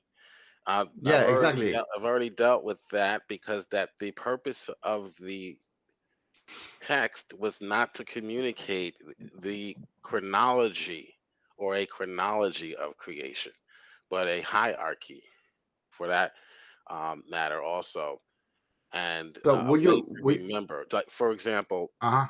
Monday, light or CO2 and H2O enter the leaf. Tuesday, you have light hits the pigment in the membrane of the, and that splits the H2O into, and and then step three, the electrons move down to enzymes on Wednesday. All of these things don't happen in 5 days. It doesn't take 5 days for all these things to happen. But what I'm doing is I'm associating the steps of photosynthesis with the days of the week so that the children can remember the facts of photosynthesis. It's not trying to communicate how long photosynthesis actually takes. So Right. you're missing the point when you're No, no, reading no, no. Genesis. Okay, no, no. You're I'm missing the point that the author is communicating. yeah, but that's based on interpretation. So I'm Right. trying to ride your wave. Put it No, that you're way. trying to ride the wave of a young Earth creationist No, no, journey, no. And now I'm which riding I'm your not. wave. So No, no. I understand. But I never heard your way before, to be quite honest. Right? you Well, that's should what I'm have. saying. You should have. Yeah, because Have you researched? Yeah. yeah, sure. But the research weighs more on 2 points. Your one is the middle ground, the wishy washy. Oh, I am more. I'm partially with him. I'm partially with there. Or you amalgamating the two, which you're making a No, third one. no. Actually, it's totally independent of both It's even worse because because it you're doesn't. making a third case, which is not even in the Bible. Yeah, it is in the Bible, just as much as their interpretation is in the Oh, Bible. okay, educate me. So, oh, no, I'm cool. I'm Well, cool. I'm well, playing the game. here's why we came to that conclusion, because we've Cool. also found other examples of the author in Genesis and in other parts of the Bible doing the same thing, making 10-day cycles, 7-day cycles. You have the genealogies in Matthew are separated into three groups of 14, which represents the numeric equivalency of David's name in the Hebrew, DVD. We have Genesis, the author separating the generations into groups of 10. 10 before the flood and 10 generations after the flood. You think it's just a coincidence that that there were just 10, not 11, not 9 before and then 10 after the flood? Or is the Uh, author trying to communicate something? Is he just providing the highlights of the generations in groups of 10 so that it's easy to remember? Remember, the ancient Hebrews are teaching to your memory because that was the best way to teach back then, and it still is the best way to teach today, by the way. So the goal was you were supposed to memorize this stuff. They didn't have computers or iPads where they could just look up whatever information they needed. So memorization was the way that teachers would portray or give Well, information. that's similar to say word of mouth, right?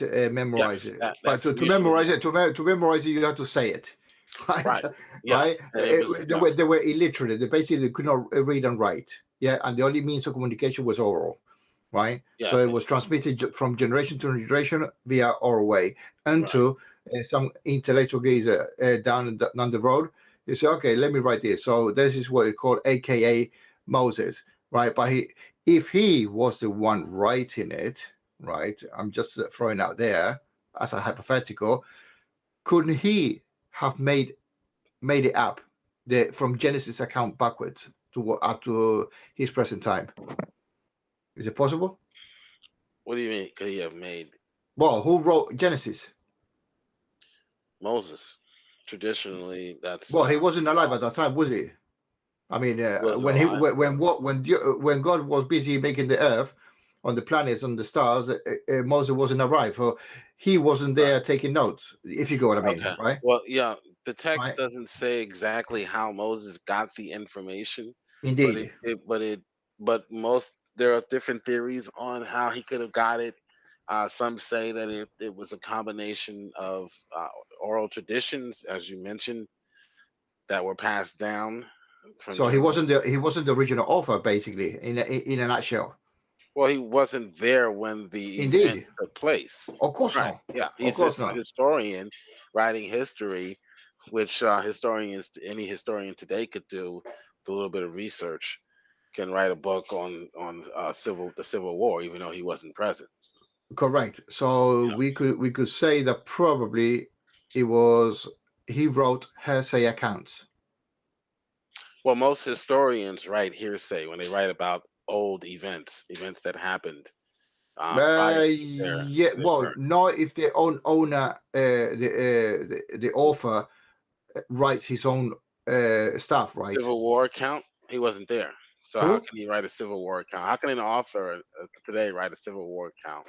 if he Well, wasn't- Civil War, you got military personnel, officers or whoever writing No, accounts down No, on different I'm occasions. talking about a historian today would write about the Civil War, even though he Indeed, but there's documentation that backs it up. That's what I'm saying. exactly. So that's Right. what Moses did. Yeah, no, yes, yeah, but Right. there's a big difference between He's day just and a night. historian writing about getting information through oral traditions. Indeed, yeah. Yeah. Which is, well, I would not say Personal reliable. accounts, Yeah. diaries, memoirs, journals. It's just passed down tradition orally, most likely.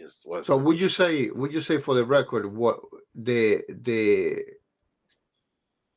days portrayed in Genesis is not literal what we would call today 24-hour days?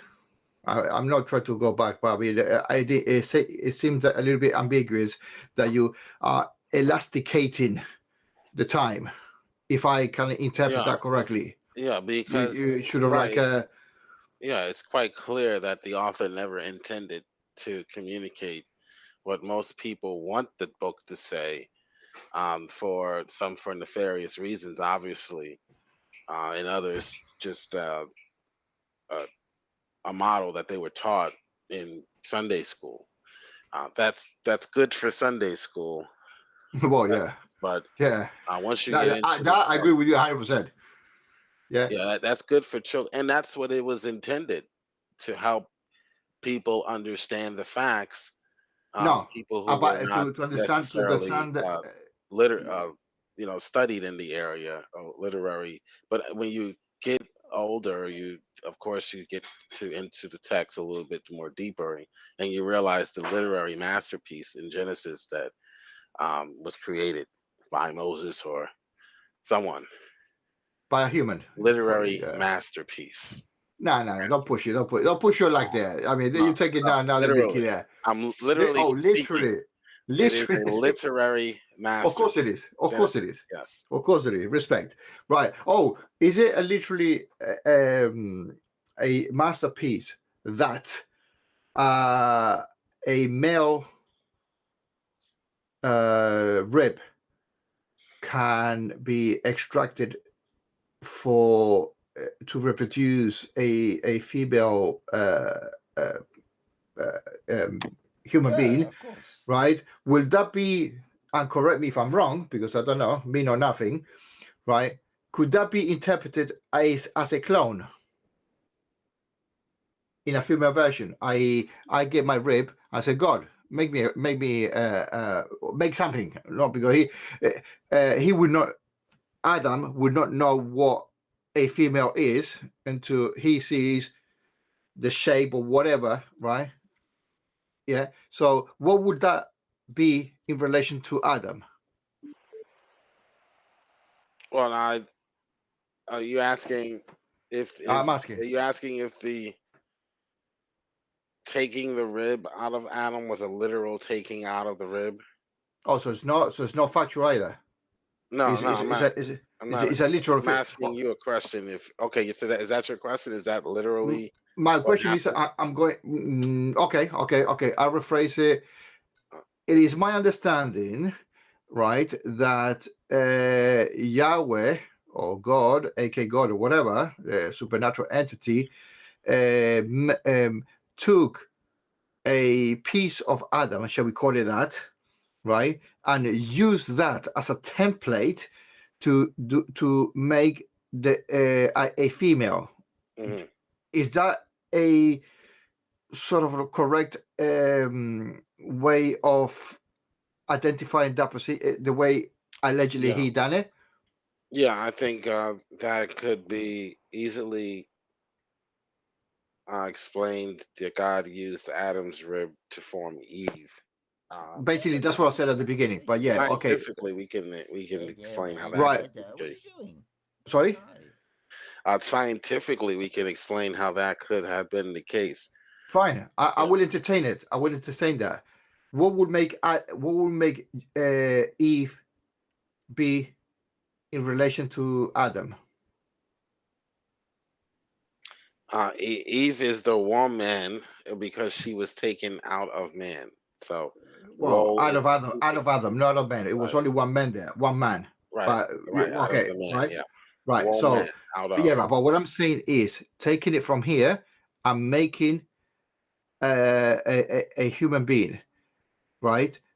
What is Eve to Adam? What is her to me?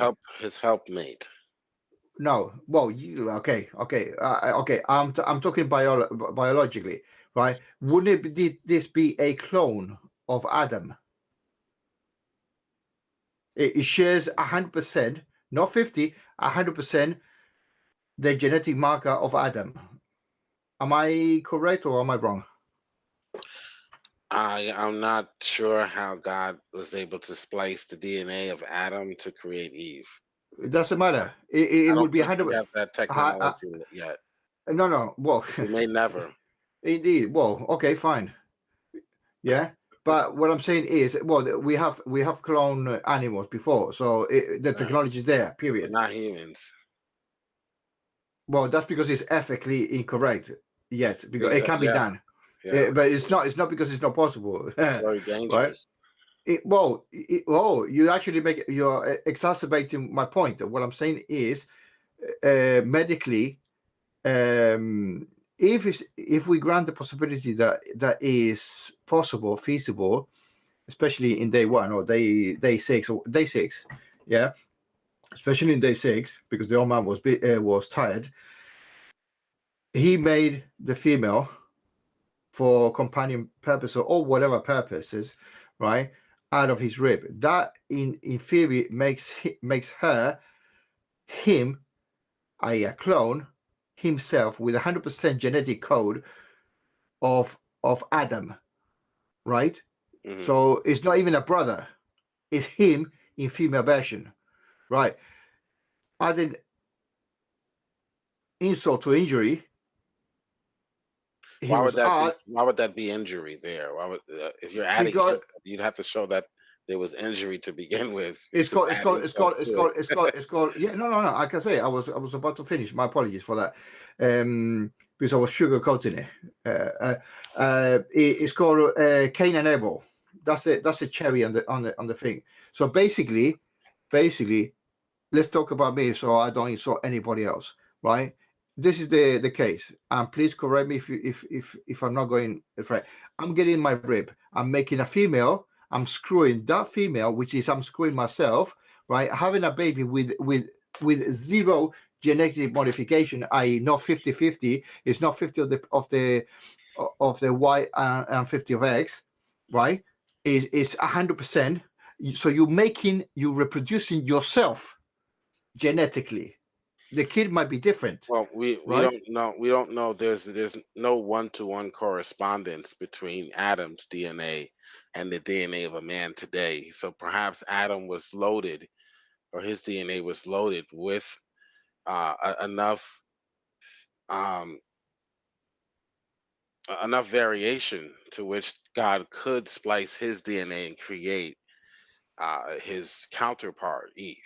I So understand, again, I'm but no expert in no, that no, field. for sure, no. But doesn't matter.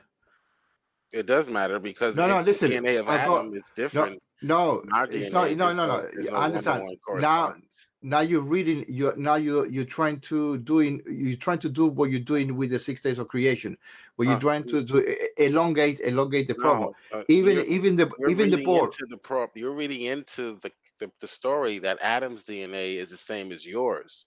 If Adam's DNA is the same as your DNA, then yes, you would be correct. You would be creating a clone if you were to Right. splice your DNA. But Adam's DNA is not equal to your DNA. That's your assumption you read into the text. No, I'm not assumption. No, That it's is not your assumption assumption. because it's You're written assuming down. that Adam's DNA is equivalent to your DNA.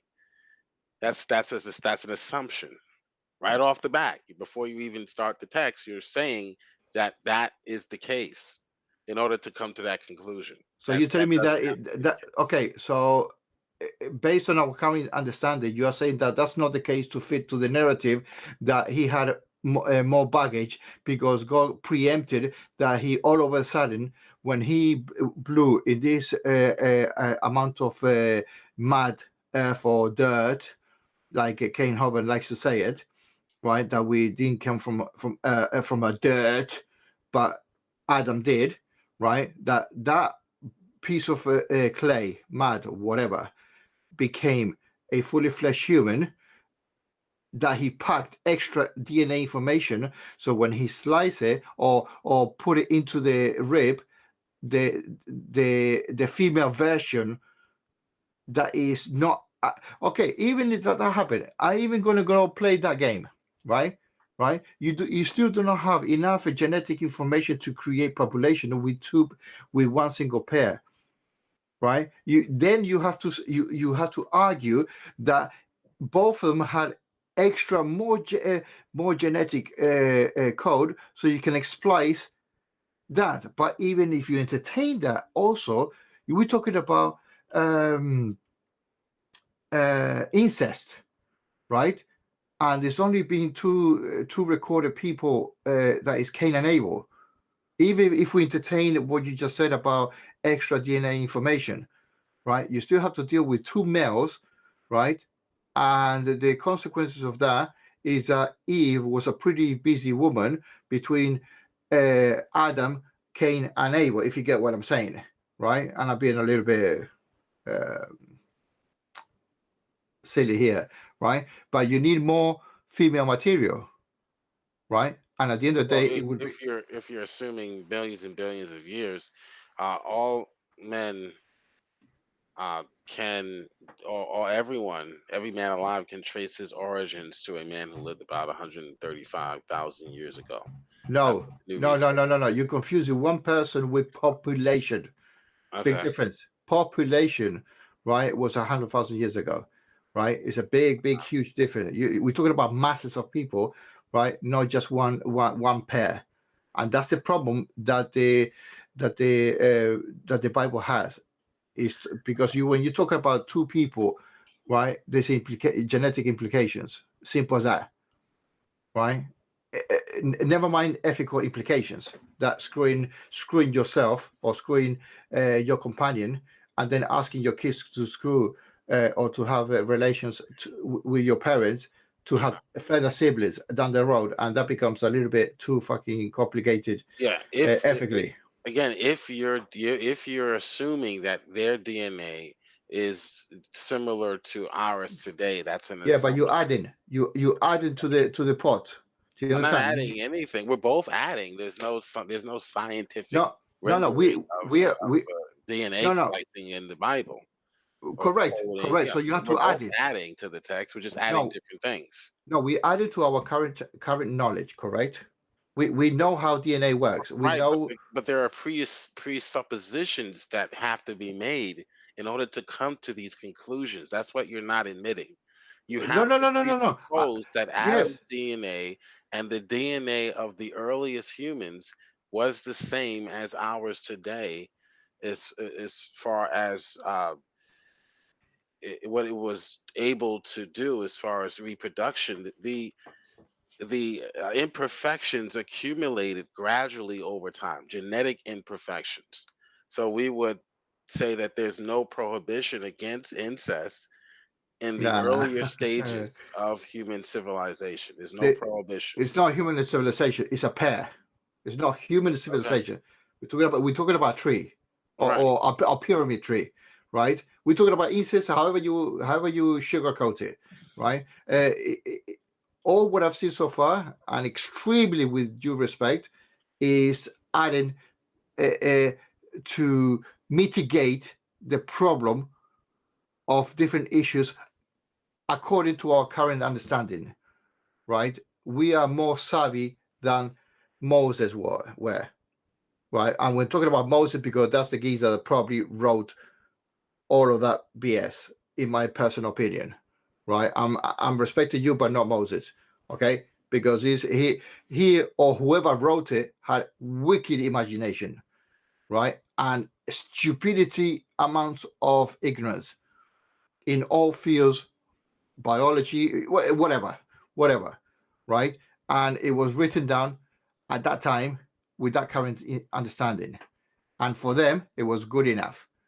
At that time, if I was born there, I was the son of Moses. I says, God made Adam and Eve. I said, wicked. Now I said, you full of shit.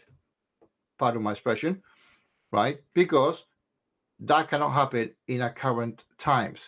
If it cannot happen in our current times, I can extrapolate that it cannot happen at that time, or at least it's not, the information is not given that that's the way it happened.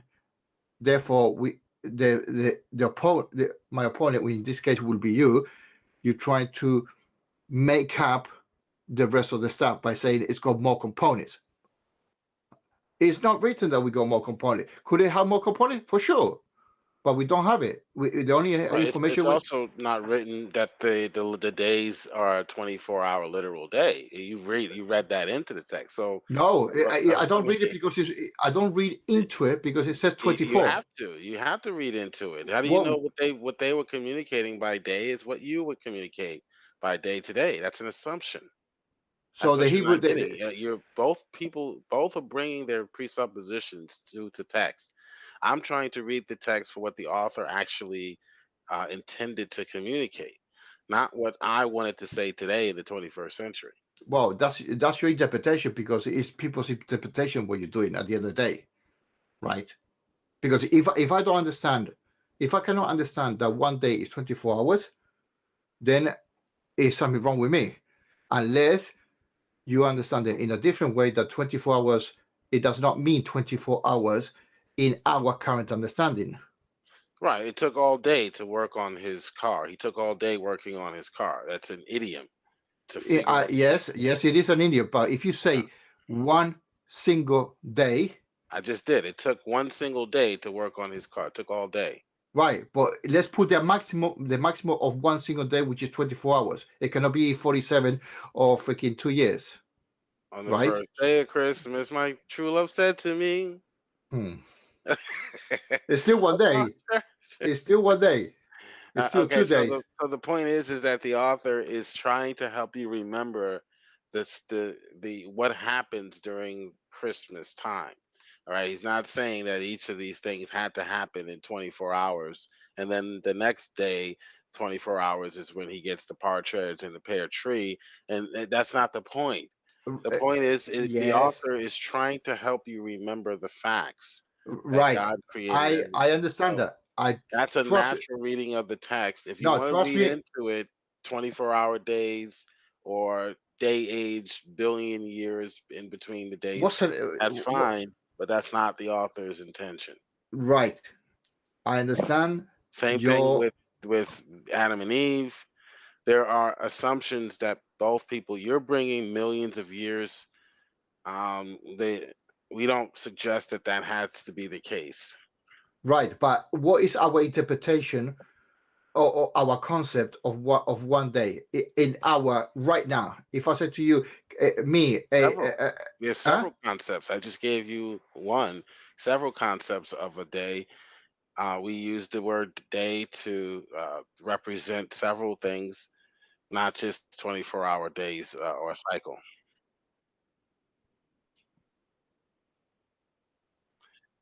Yeah, okay, all good. See you later. This is his day. We'll say, Right, right? right. So, okay, It's his day today. wicked. So So in how many in how many non-literal days did God created from alleged day 1 to alleged day 6? How long did that take? What was the span? The text doesn't say. He could have done it all in a millisecond. Or in billions of years? He could have done it all in a millisecond. The text does not communicate during the time it took. All Moses is doing is teaching you what God did, not how he did it or how long it took him to do it. So all you get in Genesis is the what and the who. Okay. I'm not trying to. I understand. I respect. I understand. I wasn't going to say I agree. I made a small shitty video in my channel. I'm not saying that go and watch it. Please don't. It's not. It's that I took from the internet 6 people from a school teacher, kindergarten school teacher, to somebody doing special effects, right? And all of them were what we consider young Earth creation, which stipulates the 6 days of creation as in 24-hour cycles, right? And all of them, obviously they don't know each other, or I'm assuming that they don't know each other because it's different videos or whatever, right? All of them work on the 6 days. So I have seen only one that I've also got the video that he's a flat earther, right? But he's a Christian flat earther. That's fucking nuts. Yeah. Seriously, I got it in my video. Flat Earth Christian. That's wicked, right? So he's explaining the long Earth, the old Earth creation narrative, which is going into the billions of years, right? So my take here is that if it's not clear and the word is inerrant, right, there is a lot of ambiguity. You know, I will have trouble comprehend or make sense of your reasoning. I'm not saying your reasoning is faulty. What I'm saying is, in our current understanding, is a massive pill to swallow, right? Because you have to. Your argument is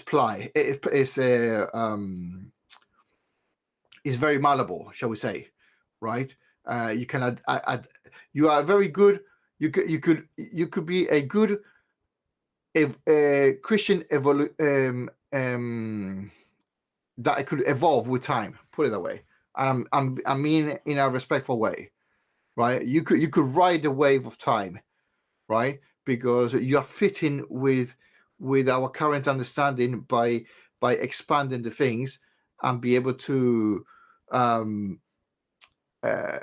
fit with our current understanding of things. And that's basically. Well, I would say that that's what the old Earth creationists try to do. I'm just reading the text and approaching the text from what logically would have made the most sense to Moses and his hearers. Moses would not be trying to communicate the duration of. He would not have known that. He was not there. So God is communicating what happened in the past to Moses, and Moses is simply giving his audience the facts in a way that they can remember.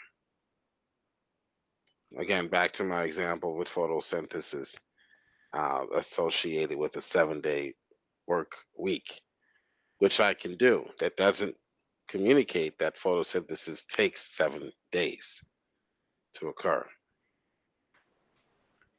Right. So again, okay, fine. So then there is zero knowledge on time frame. So it could be 1 millisecond or millions of years, right? So it could be very fast or very old, or very old. Well, when you talk about the universe, I'm talking about the whole thing, the whole shebang. He made everything allegedly in 6 days or in 6 times, blocks of times. He could have from the Big Bang to the dinosaur. It could have taken a few billion years, and he says in that day he created half of the universe. That's basically what you're saying. In another day, not in the second day, in another day. Well, where do we even get days from? We get days from this sun. Correct. So to suggest that Correct. God, who is creating more than one sun, has to be limited to a 24-hour day cycle from this sun, which is not even the largest sun, is absurd. Correct. I So, concur. I concur with your so you analysis. can't get a chronology out of the text, whether it be old or short. Correct. Now you are. I'm agree with you 110%, right? Because it's not on the young F creation argumentation. They're both wrong. Don't make it easy for me, my man. Good. They're both wrong.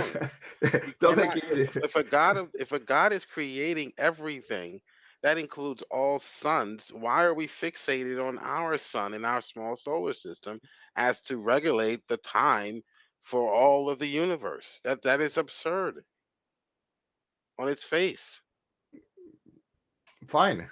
I think the whole book is absurd anyway. Sure, because the authors did not know what was happening at any given point. It was just basically after the fact. Yeah, right. Either by hearsay or by compiling other information. So it makes sense that he would take the information and structure it in a way that most people can remember in the context of an ancient Semitic society. Yeah, that would make the most sense. Which at that time, what was it? Cuneiform, right? It could have been, yeah. Right. No, it was. It was. It was. We got tablets made out of there, right?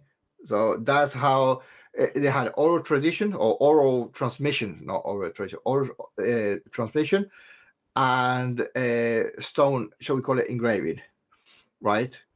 Yeah. And that supposedly the good stuff, right?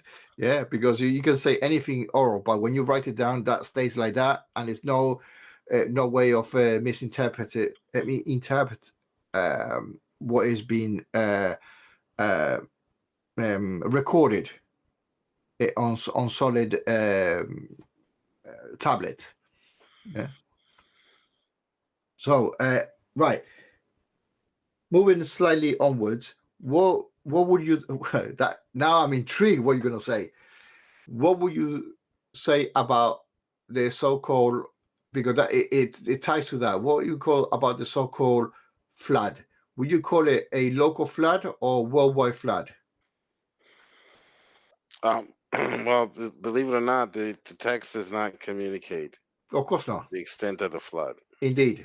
That's why apologists have to shall we say in a nice way make it up, right? Or read into the text or make their own opinion. Go on.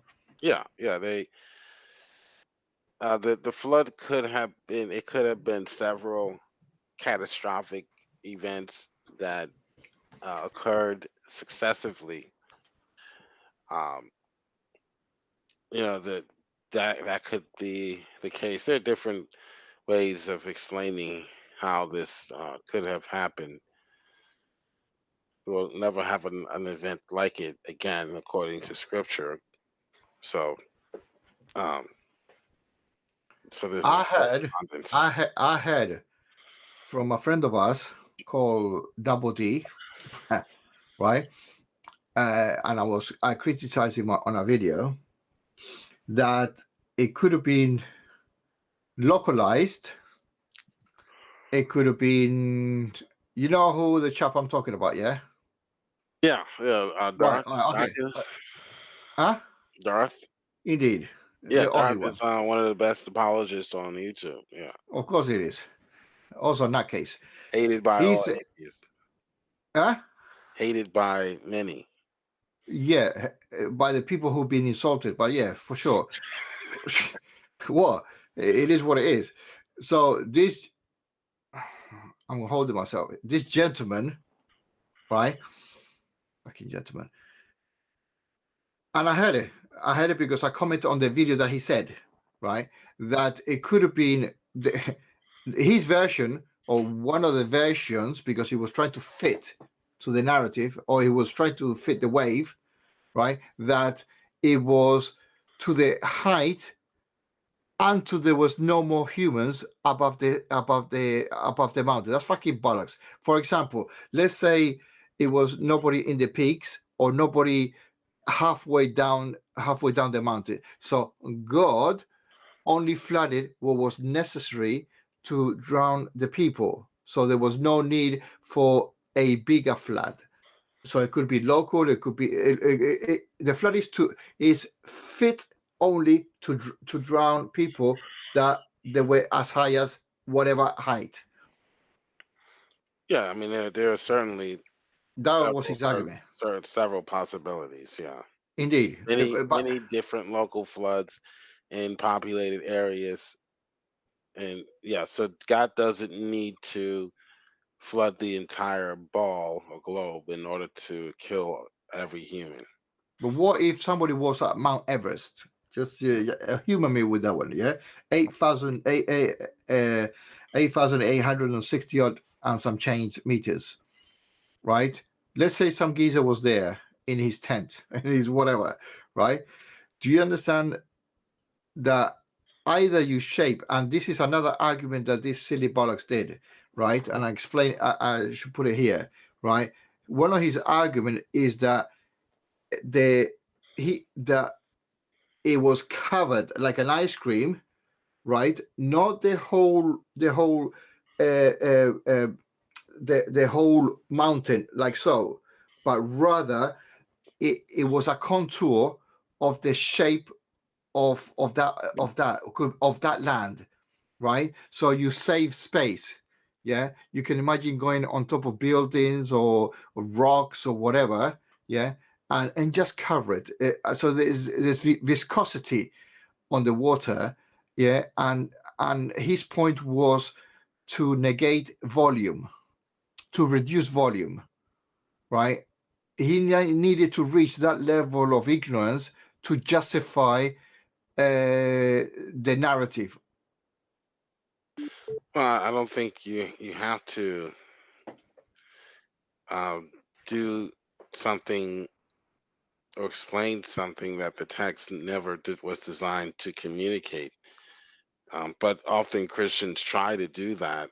I don't really worry myself with explaining or giving hypotheticals or what if this or what if that. Um, the text doesn't, just in the case with the creation story, the text never is designed to communicate whether the flood was global or universal. With this debate is ultimately settled with a proper reading of science or the book of nature. Well, science says that you cannot fit the whole globe up to the height of Mount Everest full of water, because there's no such amount of water in this planet. Period. Well, first there's a presumption that the floodwaters rose to, Indeed. almost 30,000 feet.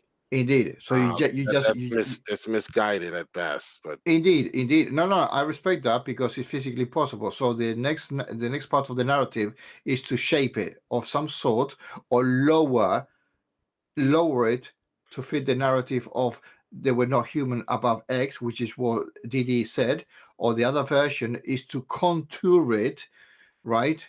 Like literally defy the laws of physics, right? To contour it, to mold the shape of whatever the water was going. Not even go level. I'm not talking about tsunami. I'm talking about fucking shaping it like an ice cream, like I put in some sort of a thing and let it drip. That type of fucking that level of communication to to people to say, yeah, that happened. Oh, okay, because he's well versed on this subject matter and giving bullshit across to other people, that must be the case.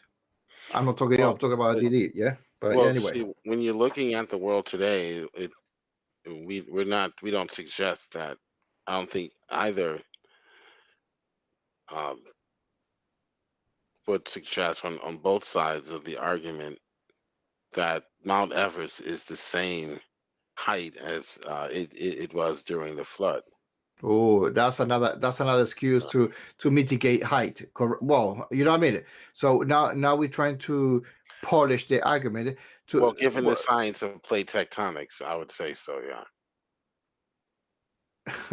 No, you need millions of years for that, my man. But Okay. it's not. That's fine. Yeah, but okay. Well, your assumption is quicker, basically, or lower. Yeah, a catastrophic event. Yes. Yeah. Well, that was precisely what he said. Yeah, that's almost verbatim what he said. Catastrophic events, right? Mm-hmm.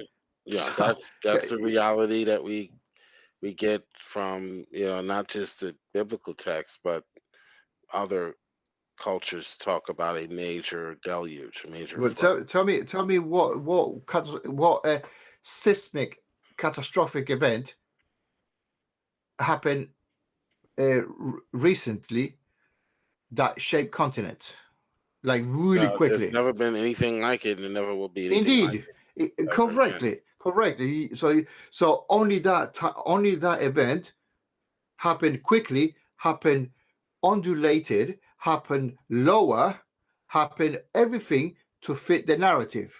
That's what was my whole point, right? It was all fit. So it was all argued to fit the narrative of the flooding. However, it's like damage control mode. Yeah, there's some things were written at that time, like the same as Genesis. Same things were written further along that nowadays it says due to our current understanding that doesn't fit with reality, with our reality. We're going based off of what Scripture says, not based off of what others might like. Even biblical scholars might suggest is the case. If the text is not clear, then you're free to give an interpretation or your interpretation, but that is already conceding the fact that the text is never intending to communicate. So either theory that you can come up with. So just like science has theories or hypotheses for the origin of life. Yeah, but the theory is different. I understand, but you're using the theory. The colloquial theory is not the same as the scientific theory. Scientific theory is the end, is the top end. Well, it's not a scientific theory. I'm talking about the word theory that you mentioned. Theory. Well, there's more. There's scientific. Science does not have a patent on the word theory. I mean, for your information.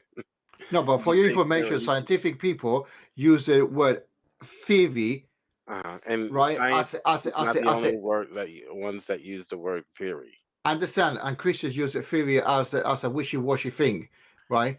What I'm saying is that the people that do real science, called scientists. We're not talking about science. We're talking about a literary a scientific theory.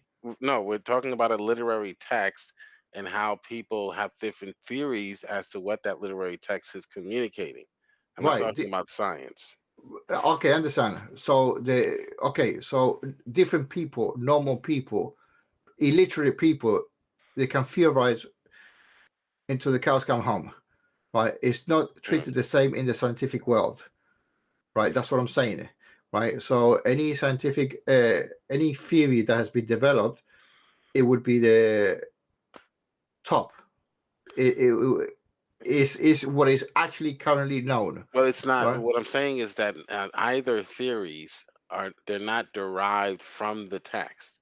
They're impositions onto the text where the text never intends to be clear or precise. So ambiguous, basically ambiguous. Start off.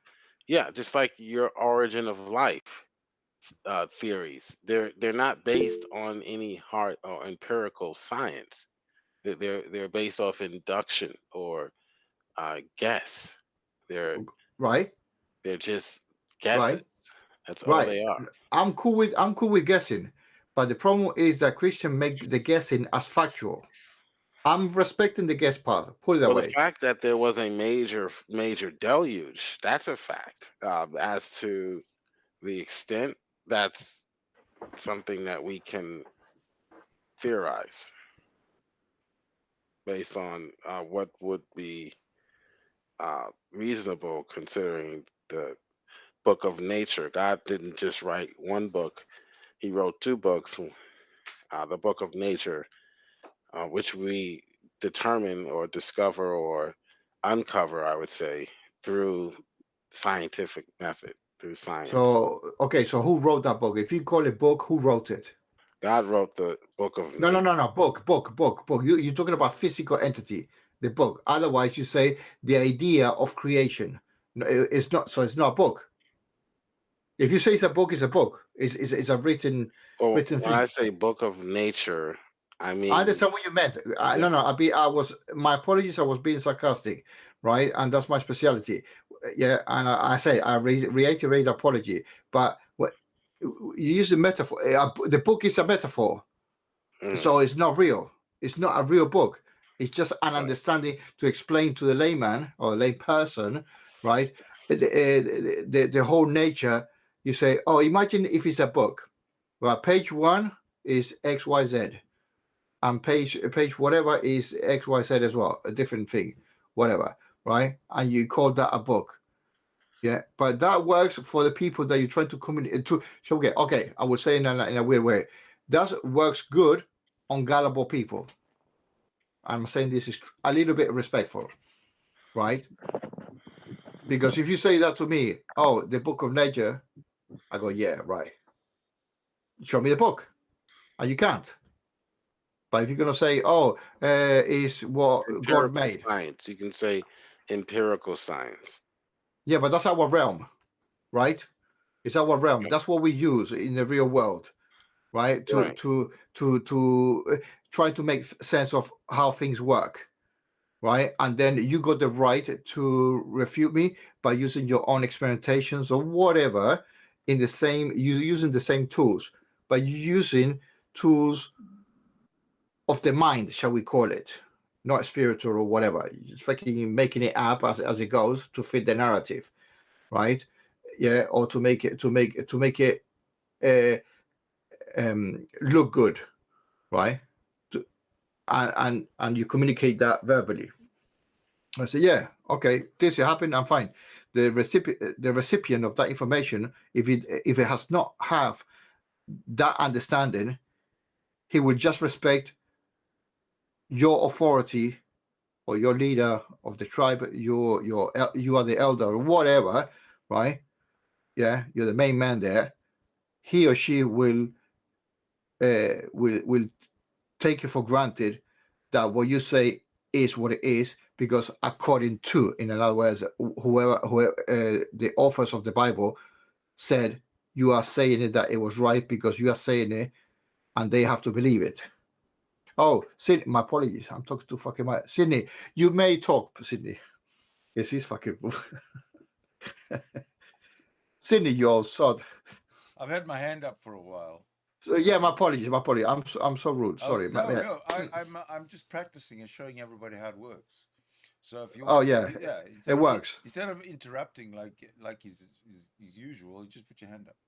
Anyway, I noticed that earlier on you mentioned Lookout that the Bible is or was inerrant, and JiL agreed with you, or maybe it was the other way around. I'm not sure, but there was an agreement that the Bible is supposed to be the inerrant Word of God. Now I don't understand how it can be and why it is that there's so much ambiguity in this inerrant tone. Can somebody explain? Because you want to go first, Joe? Well, when you say ambiguity, if it's purposely being unclear, If a math book is purposely being unclear as to who Sally was, when it says in a word problem, Sally went to the store and bought $82 worth of clothes, she was charged 15% interest. Uh, how much interest did she pay?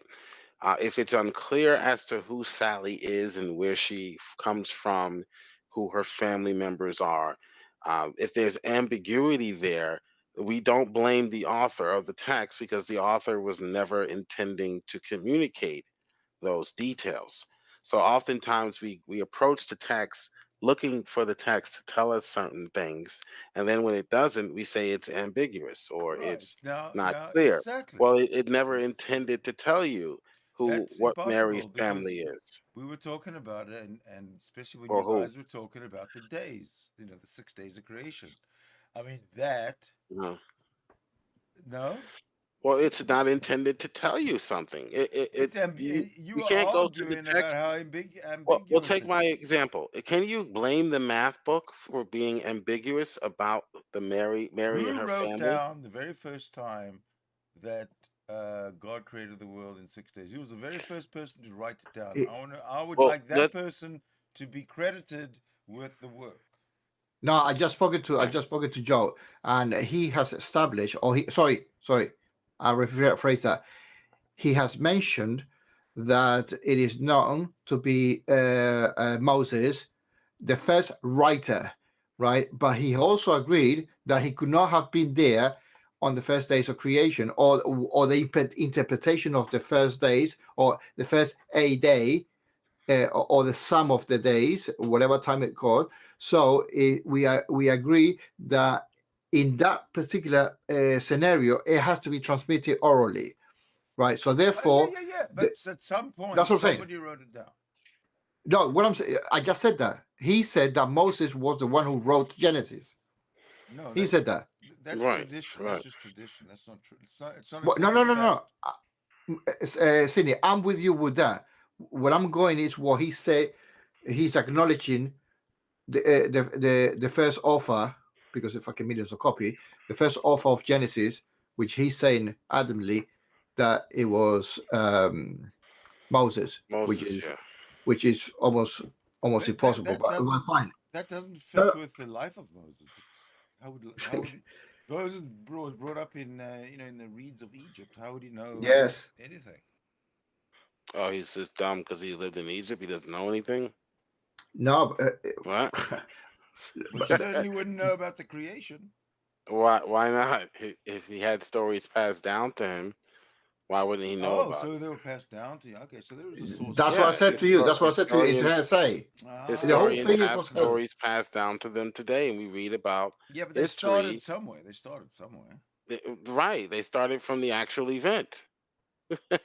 Yeah, but nobody was there during the. 9/11, Nobody was there. the Civil War, World Yeah, War yeah. There II. were people Those around are then. events that happened before There, some of us were born. there were Yet people we're still around. able to write about them. There were people around then. There were no people Uh, around during the first 6 days of creation to write it down. No, first 5 days. 6 days were Adam and Eve. So the basically, information obviously came from God that communicated to the first man, and yeah, then the but that first now man now you passed it add it down. Obviously, right? now exactly Yeah, Obviously. exactly yeah. now you add it. That's how traditions are passed down from one generation to the next. Yeah, that's a safe assumption. No, no, I'm That's a agreeing with safe assumption. what people assume, but assume is not a fact. Okay, Well, the it's scriptures not. Yeah, talk that's about true. God That's true. and man communicating and having a relationship in the garden in which they were sharing with each other and communicating with each other. So it doesn't take. Uh, it's not as. It's a fair assumption to assume that information was passed down, starting with the Creator Himself. That's ambiguous because Ambiguous. from if okay, just entertain this. Let's play the Common game. sense. Yeah, common sense. I understand. Yeah. Yeah, We can use a right. little common sense when the text is not the text cannot communicate everything that occurred from creation. It wouldn't be a book old enough to hold that information. Of course, but that's also called AK God of the Gaps, right? Is fitting the narrative of what there's no continuity. But yeah, I understand. But what I'm saying is, for example, you're talking about oral tradition, yeah, and it starts on in technically it starts in Adam. Adam told Eve, "Listen, Mhm. Eve, God said to me what happened 5 days or 5 million years ago, how he did his business." Yeah, memorize it. Yeah, Cain, Mhm. Abel, come here around the table. Listen, I told your mother, but now I'm going to tell you because what happened yesterday is he created Eve or your mother or whatever, however many times, 2 or 3 years or whatever, right? And he created you two, right? Now you're going to pass it to you two males are going to find some women south down the line, right, or your sisters, right? And you're going to tell your sisters and our ancestors, ancestors. Do you get what I said? Ancestors, Yeah. ancestors, Mhm. right? You pass it along, right? And then remember, when Moses comes along, make sure he writes it down. Is that basically in a nutshell how it happened? Well, again, the It text doesn't must care be. to communicate. Exactly. must That be. would be the logical conclusion you can Yes. draw from any historical event is that the writers, the historian, is getting information ultimately which that comes from the actual event. Yeah. What event? For example, 9/11. If we're writing a story about 9/11, you Yeah. can be 20 years old and write a story, a historical account of 9/11, meaning you weren't there to witness it, but you're drawing information from sources Yeah, that the library. eventually Yeah, lead no, to no, the yeah, actual yeah. event. But you're pushing it hugely. Are you comparing what the reporters will be able to film those two jet impacts on the World Trade Center No, no, versus no. I'm saying a word of mouth, historian doesn't need even film. 20 years Historian doesn't later? need film. A historian can get information about No, the no, no, event no. You're talking about word of void mouth. You of said 20 years later. You said 20 years right. later. A historian Somebody. can get information about an event void of any film, just through word of mouth, through people who know people who were there, and they can gather that information, and eventually we can trace it back to the actual event itself. Do you That know? that's what Do, historians do, But that's do you if know? there's Do you know? even people. That's if there's even people, before we had guys. cameras. That's if there's people around. During the creation, there was no people around. You know what I'm saying? Right, During but the that's creation, why he included the God concept. Yeah, That's the but only no. So escape. using 9/11 is not a very good analogy at all. well, Right, I'm I using understand. 9/11 to show that information is passed down from an actual event. Exactly, but So who's of course, but God was the the only actual one there. event, So God communicated. the actual, Obviously, God yeah. communicated, and that what happened, and Obviously, that was passed down. is not good enough. In So, scholarly circles, we but don't I take. thought we were looking for inerrancy. If we're looking for inerrancy, We we are. have to actually find an error in the Bible, not something the Bible doesn't care to tell you, and then say, "Oh, look, I thought it was inerrant. It doesn't tell me X." All Well, right. it never intended to We tell can you X. conclude that the So Bible's just an a. algebra book is not We inerrant, can or we is can Sydney, wait, conclude. Sydney, an No. algebra book is not Sydney, wait. erroneous because it doesn't tell you what Shakespeare told you. Okay, you have to actually find an error in the math book to say it's erroneous from what it wants to communicate, not for what you think it should Nah, communicate. you can't use a math book and compare it to the writers of the Bible because the math book has an That's not what I'm author. doing. The, Listen again. the Listen math again. book has an That's author. not what I'm It's, doing. You're Mr. straw manning my Leslie position. Hopkins or somebody. You're straw manning my position. That's not what I'm doing. I'm saying that a math book, his intention is to teach you algebra. To go into the math book and say, well, it doesn't say this, or it doesn't talk about geography or topography, and therefore it's erroneous. Well, the author never intended to tell you about those things.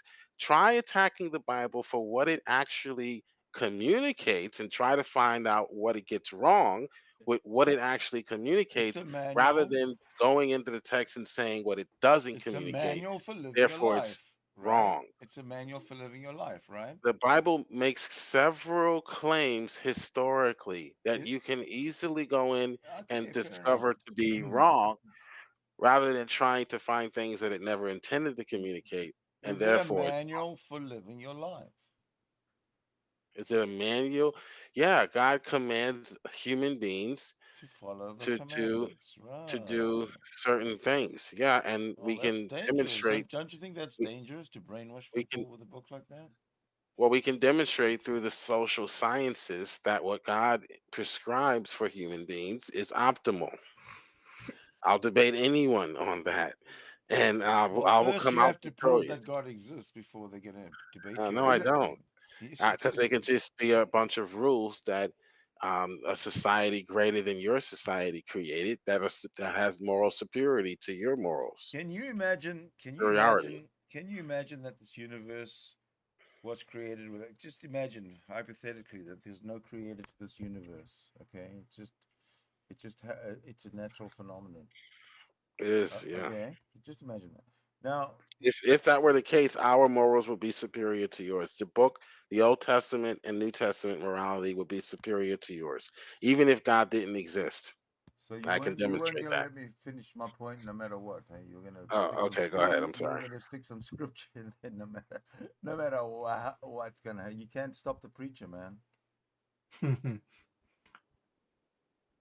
I'll give you an example. Hold on. Let me do this then. Yeah, All right. Joe. You got a kid, right? Infant kid, and you say, "Listen, son, daughter, doesn't matter. Don't do this, because if you do this, right, I will curse you for eternity." Yeah, like don't Will look out you? the window when it's Wait, wait, supposed to wait. be studying. Will you, Joe? Will you do that to your kid? Will I?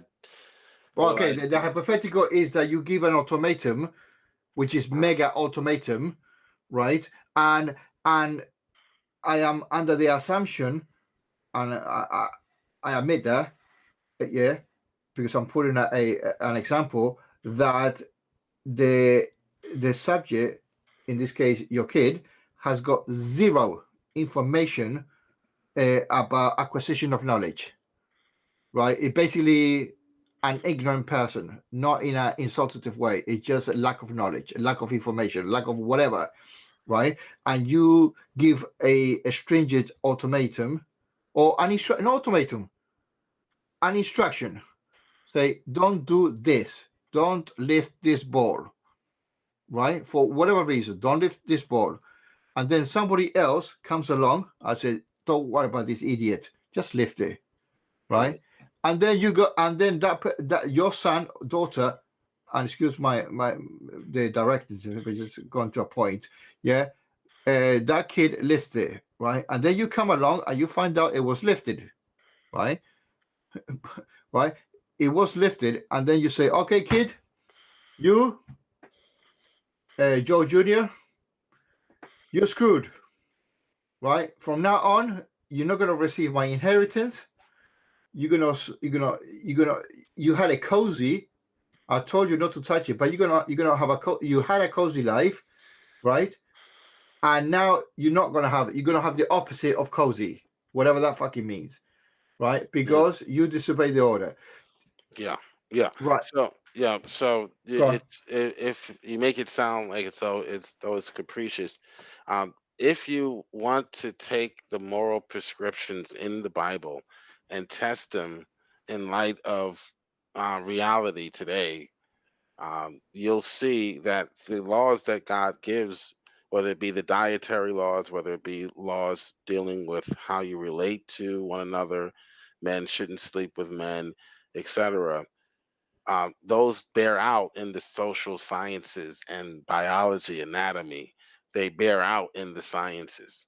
So we can demonstrate, therefore, that the punishment for that child picking up the ball um, will follow naturally, like night follows day. So So they'll be basically, punished for so basically, no, God yeah, doesn't but not a have to. child. God doesn't. I Let wanted me to just make it sum up. personal. God doesn't sorry. have to punish you for a homosexual lifestyle. You're actually punishing yourself and your partner. Right. Forget about homosexuality. I did not say that the child was homosexual. That's a cheesy. Well, I'm using an cheesy thing. example of disobeying God and God Well, punishing disobeying you. God. Disobeying Not God that was he has well. to slap you when you do certain things. You already punish yourself by doing things he instructs you not to do, because we can demonstrate the things that he says not to do actually are beneficial. He gives us the what's optimal for relationships, for diet, for deportment. He gives us what works best for us. We can demonstrate that.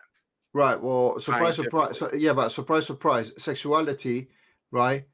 It's not man-made. You don't choose it. You're born with it. Okay. Okay, So, that's yet to be bared out in the science, but you can have that understanding. That's fine. well, right. Unless you make it up in a different way, that's basically what the narrative has been. But my argument, okay, I put it to my argument, since you cannot. I wanted one word from you, right? And you did not come with it. Basically, forgiveness, right? All this bullshit about Christianity, about forgiveness, and you could not forgive your son for lifting this ball. That was my He intention was here. forgiven. He just still is No, going you to did not forgive suffer. it because He's he still did going not to forgive it. suffer the consequences of his actions. So therefore, it's not If you forgiveness. jump off a Forgiveness means building, if your son jumps off a building, he's yeah, still going to break his leg, or die. even though you forgave him for being an idiot, right? What? He's still going to break his leg. So so when you disobey God, you're disobeying the one who created you and knows what's best for you. He's not telling you to do something or not to do something in order just capriciously. He's telling you not to do something, and he's putting parameters around your behavior in order to protect you from sometimes yourself. Right. Okay, and so that's the point. You would need to demonstrate that picking the ball up or don't pick the ball up is capricious. Okay, you haven't done that. Yeah, You fucking can't do capricious. that with It was capricious. You know why it was capricious? Well, I your can prove it to example you. was capricious, but you can't find that example in scripture. Yes, I can. Take the Show me. fucking tree out. Take the fucking tree out of the equation. Put it in the North Pole. Put it on the opposite side of the fucking planet. Make him Huh? work. Make him work. Make the serpent, or AKA say serpent, crawl all the fucking way, all the way to Eve. There's a bitch. There's a nice juicy apple on the other side of the fucking planet. Yeah, go on there, go on there and grab it and give it to your man, right? That would be fucking meritorious to fuck it up, right? That is taking the fucking piss from Eve, if that would be the case. But you're talking about something leaving it in your face. Yeah, he In your put a face. fucking tree. He put the origin of. I have the opportunity to do things that are right in my face. I have a Krispy Kreme donut shop right down the street. I'm Yeah. tempted all the time to go there. Why didn't they put that Krispy Kreme donut place 20 miles from me so that I wouldn't be tempted? Come No, on. I mean, come on, no, that's not no. a real world. That's It not a is world that God no. created. Your example. God created a real world with real choices and real consequences for your choices. No, okay. Now I'm gonna push it. That was a lame excuse, because the donut is not gonna say to you, if you eat it, right, your descendants would be segregated for the best thing that ever happened. It's No, a big difference, diabetes. I'll because just develop diabetes and have to eventually cut my foot off.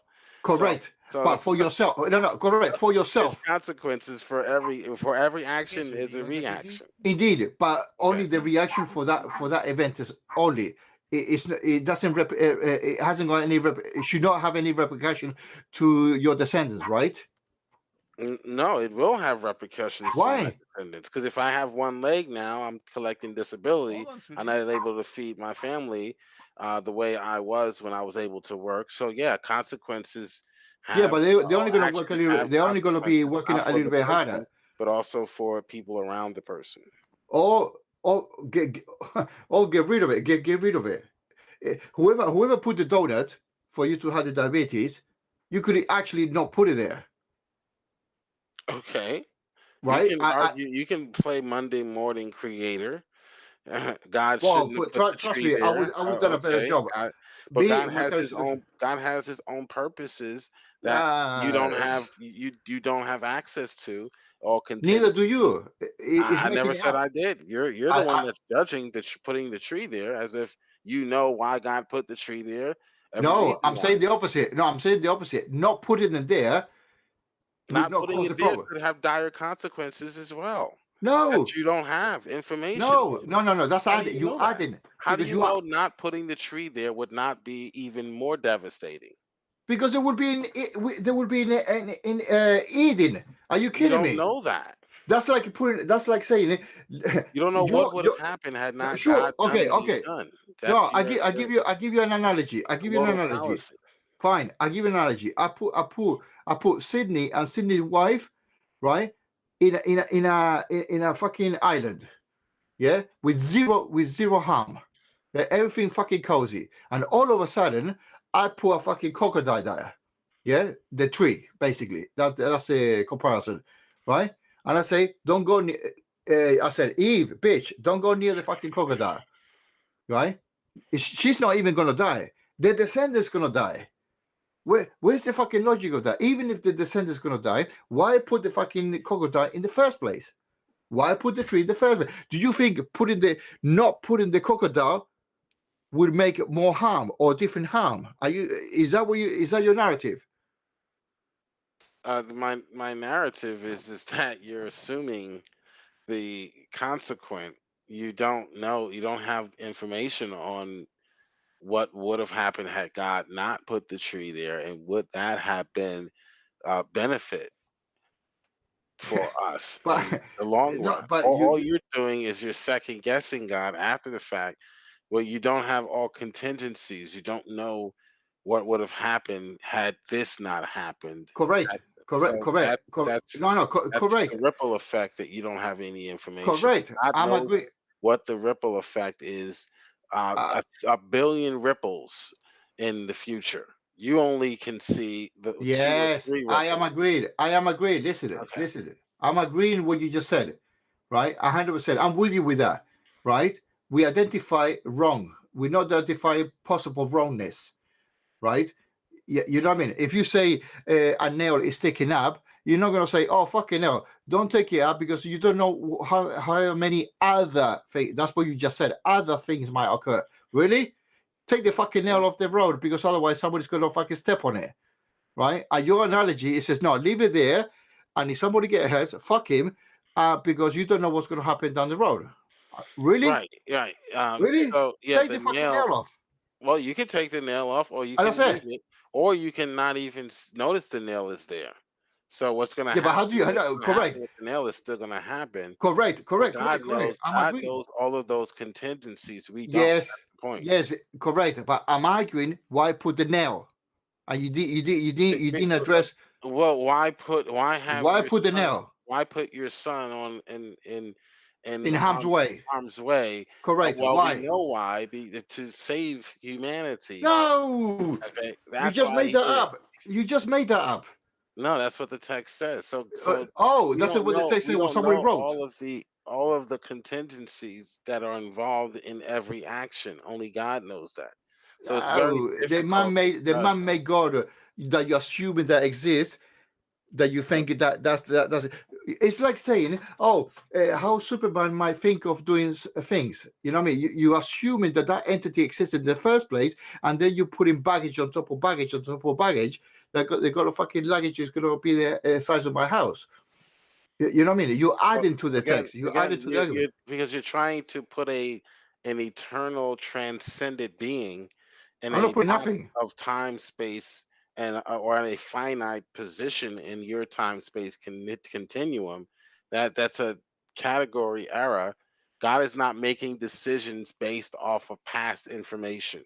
He's making decisions based off of all contingencies, It's even worse. past, No, future, you're not even and understanding present. what I'm saying. You Past, see, future, and present. listen, even if fucking UFOs, even if it's a 14 dimension, I don't give a shit about the 14 dimension, right? That's what you're trying to say, going over fucking, we don't know. Fuck, we don't know. We know about the nail. We're going by what we see right now. That's all you right? can base your decision off of. Yes, God is a transcendent being. you which said is so. not No, just you say looking you don't know it. You don't know well, that. we can demonstrate that, No, but how? let me just let me show you how. Go ahead. He's a transcendent being that doesn't just know the future or the past or the present, but also the future. How do you know that? Therefore, well, I'll explain. Yeah. Therefore, his decisions and decision making cannot be critiqued by someone who is only using part of the information. Correct. How do I we agree. know? How do we know that Listen, God? I agree with that. I agree with that if it exists. Okay. Right. So How do we knock know yourself. that God knows all information? Because everything that He has predicted, He demonstrates His ability to predict the future or to What? know the future through Give me. predictive prophecy, which is 100% correct 100% of the time. So we can be sure or So confident. you tell me people that wrote in the future things on the past, right? No, They're going people into the wrote in future. and they wrote about what would happen in the future, and what they wrote No, about. you're assuming that was written was at that time, in the old times. You're assuming that.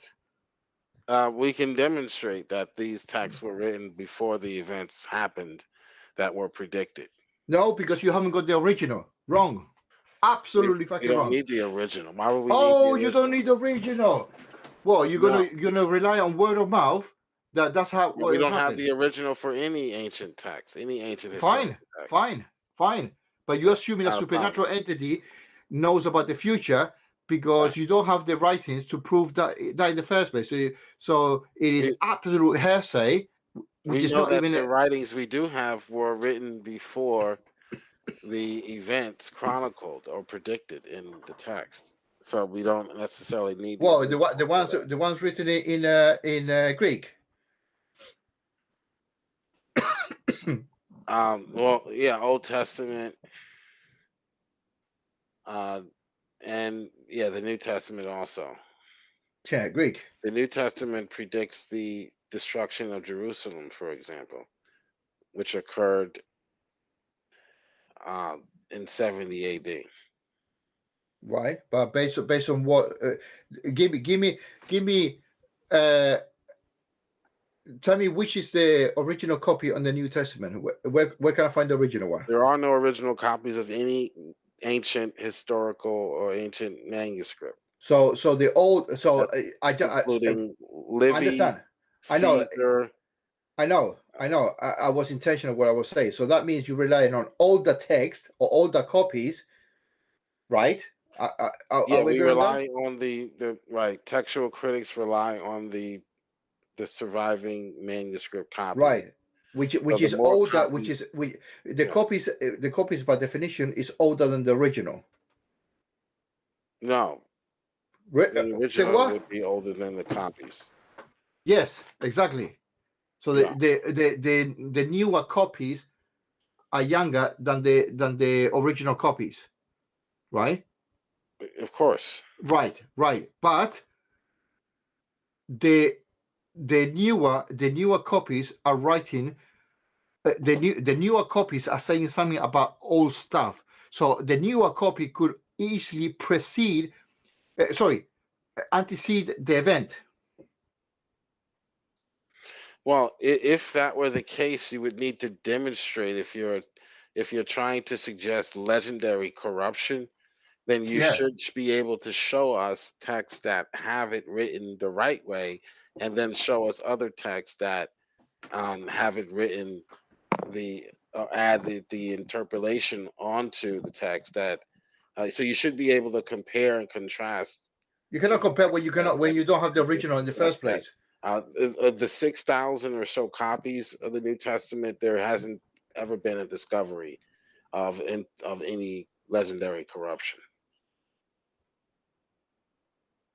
So we have Of course not, because it's older. That's the whole fucking point I'm talking about. Well, we have enough manuscript traditions to have been able to discover that. Tradition is word of mouth, and that hasn't happened. Yeah. Okay. I mean, we know Thomas Jefferson made changes to his Bible. How do we know that? because we had other manuscript traditions that were people were copying copies of copies in other areas outside of Jefferson's influence. So that's how we know Jefferson was playing with fast and loose with the text, like they would say. Sure, I respect Right. that. But what if you don't have the copies of the previous ones? Well, we do have them. We have several manuscript traditions that were independent of each other. Therefore, you can't suggest that they're related, because these nations were independent of each other. They weren't trading copies and copying each other's copies. There were several lines of transmission, not just one. And all wrote the same, being And they all right, and they all miraculously there are variants. There are variants. Of course, if I can variants. Yeah, but they say they're more variants than the letters in the fucking Bible. No, according to Bart Ehrman, all of those variants or spelling and grammar errors. Sure, a great percentage. Not legendary corruptions. That's according to Bart Ehrman. Indeed, and some other, but yeah, sure. That's true, right? For example, how your main man, what's his name? Judas. How did he die? Judas died by he hung himself. Oh, so he did not expel his guts when he fell. Well, no, he didn't die by falling. It's written there. Eventually, he died. Eventually, his dead body, fell off the cliff. Shit, man! You just fucking made that up. Exactly. No, I didn't make that up. Fucking hell! Are you talking about that? That's not in the text. You just fucking made that up. That they somehow. The text says how he dies. No, he dies in two ways. No, I read it. It reads two ways. One, he hung himself because it was shame, right? And the other one was by an accident. He fell and his fucking gut fell. He fell? How did he fall? He tripped? He tripped. How the fuck did he trip? Fell? It doesn't matter how he fell. He fell. Text where he tripped and fell and died. That's how he died. Sorry? Can you show me in the text where he tripped and fell and that's how he died?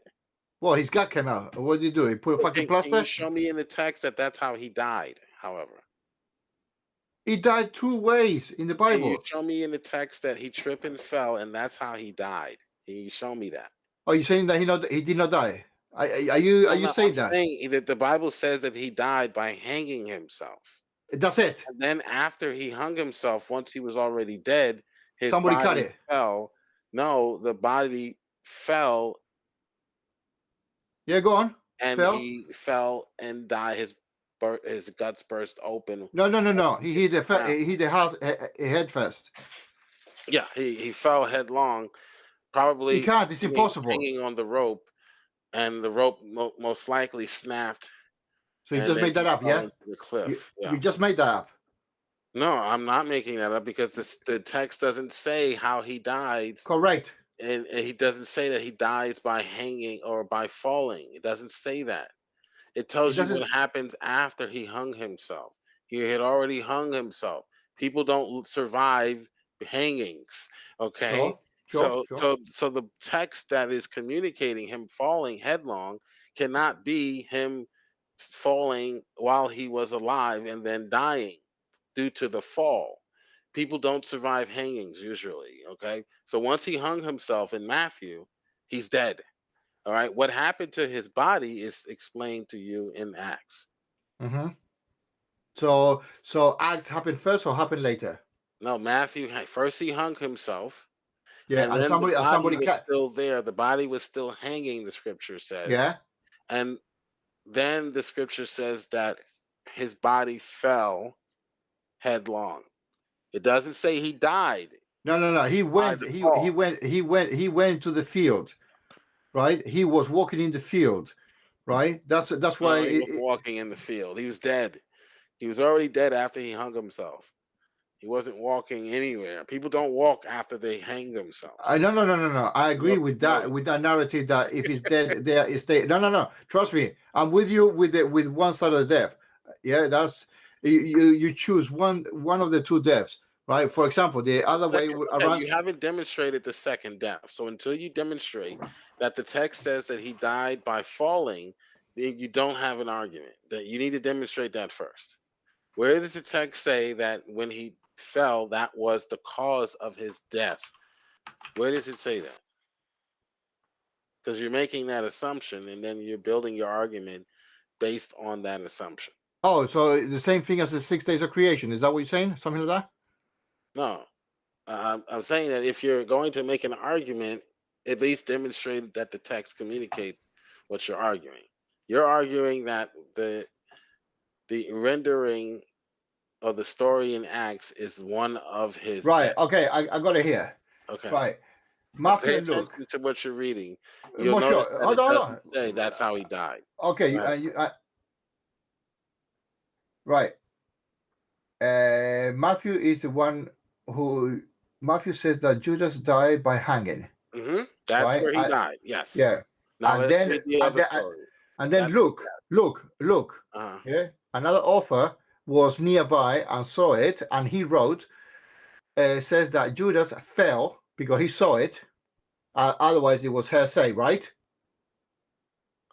Did he die? No, what Is I'm that saying, how he died? I understand, but I'm not he's asking, we know what happened to his body, but does the text say no, you that don't know that's what how happened he to his died? body. As we You- have you in are- Matthew, we No, have in sure. Matthew. Hold on. Go In on. Matthew, we have the text clearly communicating this is how Judas died. Yeah, Do sure. you have that in the other text in Acts? No, because it says Okay. his body erupted, right? Then you're assuming then in Acts that this is another story about how Judas died. That's an assumption. Right. He was Right. killed So from we hanging have on a tree. understand. So now you have to make an assumption that the No, I'm rope. not. I'm reading the text. He was killed from hanging on a tree. Fine, I'm What with you with happened that. in Acts is not a story of how he died. You made that up. You No, added let's say I play that game, right? That he died once on a rope. Okay, let's play that game, right? I'm not playing that game. That's what the text says. You don't have Fine. any other death. I'm saying You have yes, for any fuck's other sake. cause of death? Listen, I'm saying yes, right? I'm saying yes, right? How did he crush his body? You have to assume something. Go, assume I'm not away. assuming something. I'm just reading the text. If Jesus You died really, by really, hanging, it doesn't say he yes. died by falling. No. Go after. Show Go me after. where it says he died by falling. I'm That's all saying asking yes. you to do. I'm saying yes. He dies already fucking stiff, right? He's stiff. 1 day, 2 days, 1 week. I don't give a shit. Choose your Okay, thing. let me actually read the text. Acts chapter 1. It says, "Now this man purchased a field with the wages of iniquity, and Yeah. falling headlong, he burst open in the middle, and all his entrails gushed out." Does it say that falling here headlong is how he died? No, it does not. You have but to you impose that onto the text. right, but you understand the implication of all this gas coming out, right? It's not gonna. You As I can, said your to you guts before. can fall out after you're dead. In fact, we would suggest that him hanging in the hot sun medically would induce bloatation or him Fine. bloating, and Fine. that would cause the bursting open once he hit the ground and fell. So that's not how he died. The text does not say that's how he died. He No, was I understand. killed. I got it the first time that you said died in by hanging. I got that, right? Let's move on. Yeah, work with me with that one. Yeah, I got it. He died on the fucking rope per John. Per You're Matthew. saying that he somehow survived his hanging and then was able No, to you fall. saying that That's somehow how he died. fell. No, you say no. I'm not The saying that. text says I didn't say that he survived. I'm going with your narrative. But that's a natural conclusion. If he hung himself No, you in just made it up. if he hung himself in Matthew, you have to then say that he survived that hanging and then fell, and that's how he died. No, you have to say that God cut the fucking rope and he fell feet first. After he was already dead, yeah. And he fell straight down. He didn't fall forward. He could have fell and been swinging and fell headlong, just as the text says. If you're hanging, your body is hanging, your body is not going to necessarily be still. Yeah, oh Jesus, don't go, It'd be don't, no. You just fucking read into the day. Now you're saying that he's swinging. This is not the We Wild don't, we West. don't, because all the text says is that he died by hanging and that his body fell. It doesn't say that he died by his body falling. So you could read that into the text. That's fine, but that's not what the text communicates. No, we got two. I'm just giving you possible scenarios in which this could. Oh fucking hell! Anything could be possible when people make stuff up. Well, what's not I agree. possible is that he died by falling. That's what's not possible from the text. How do you know that? Because it doesn't say how he died. How by do you know? I cut my leg falling when I was a It kid. doesn't say he died by falling. Sorry? If you fall, No. If my guts come out. if your guts fall out when you hit the ground, then there is something wrong with your guts before you hit the ground. Trust me. So it's most likely, logically, rationally, he was probably sitting out in the sun, bloating and becoming almost like a balloon. And that's Right. why his guts fell out when he hit the ground. That's Right. the most rational scientific No, theory we can come to. yeah, If you no, wanna make this yeah, up. but you are doing a scientific method, right? Of gases exploding, but that doesn't take one fucking day Yeah. or 2 days or 3 days. Yeah, that takes a fucking long time, right?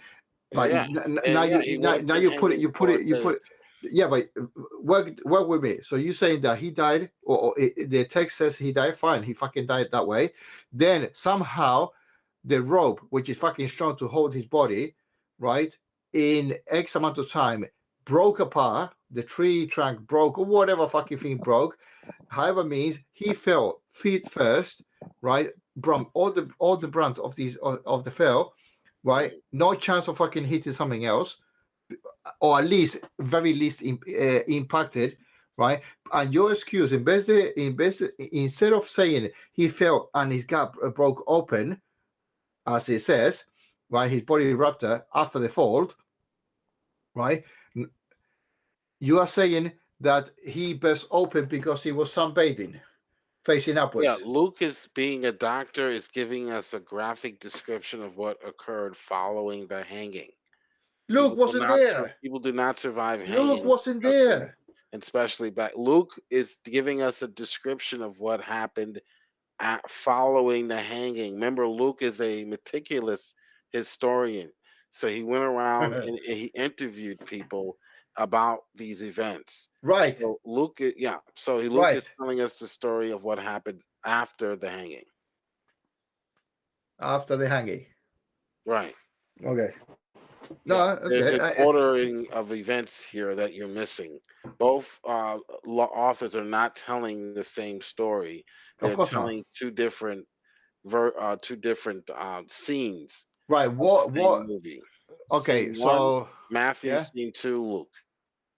Yeah. I get that. Two scenes. Yeah, one after the other, or one before the other. It's fine. Yeah, when people suffer bad falls, they usually don't burst open and have their internal organs spill out. Right, obviously. It is very tough. And even when it's cut in the abdominal area, our internals do not usually spill out.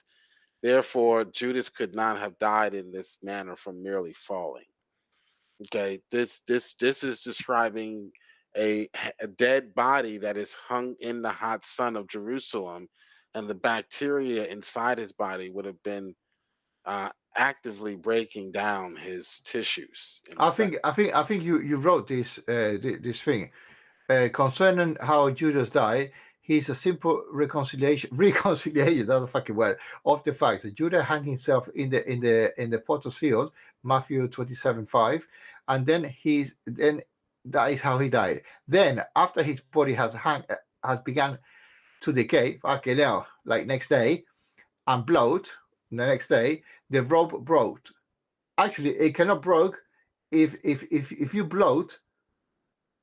That's not necessarily make you more heavier. It's just gases, right? And if it breaks, there's no need to fall. It will still be hanging, technically. If you want to go the scientific method, right?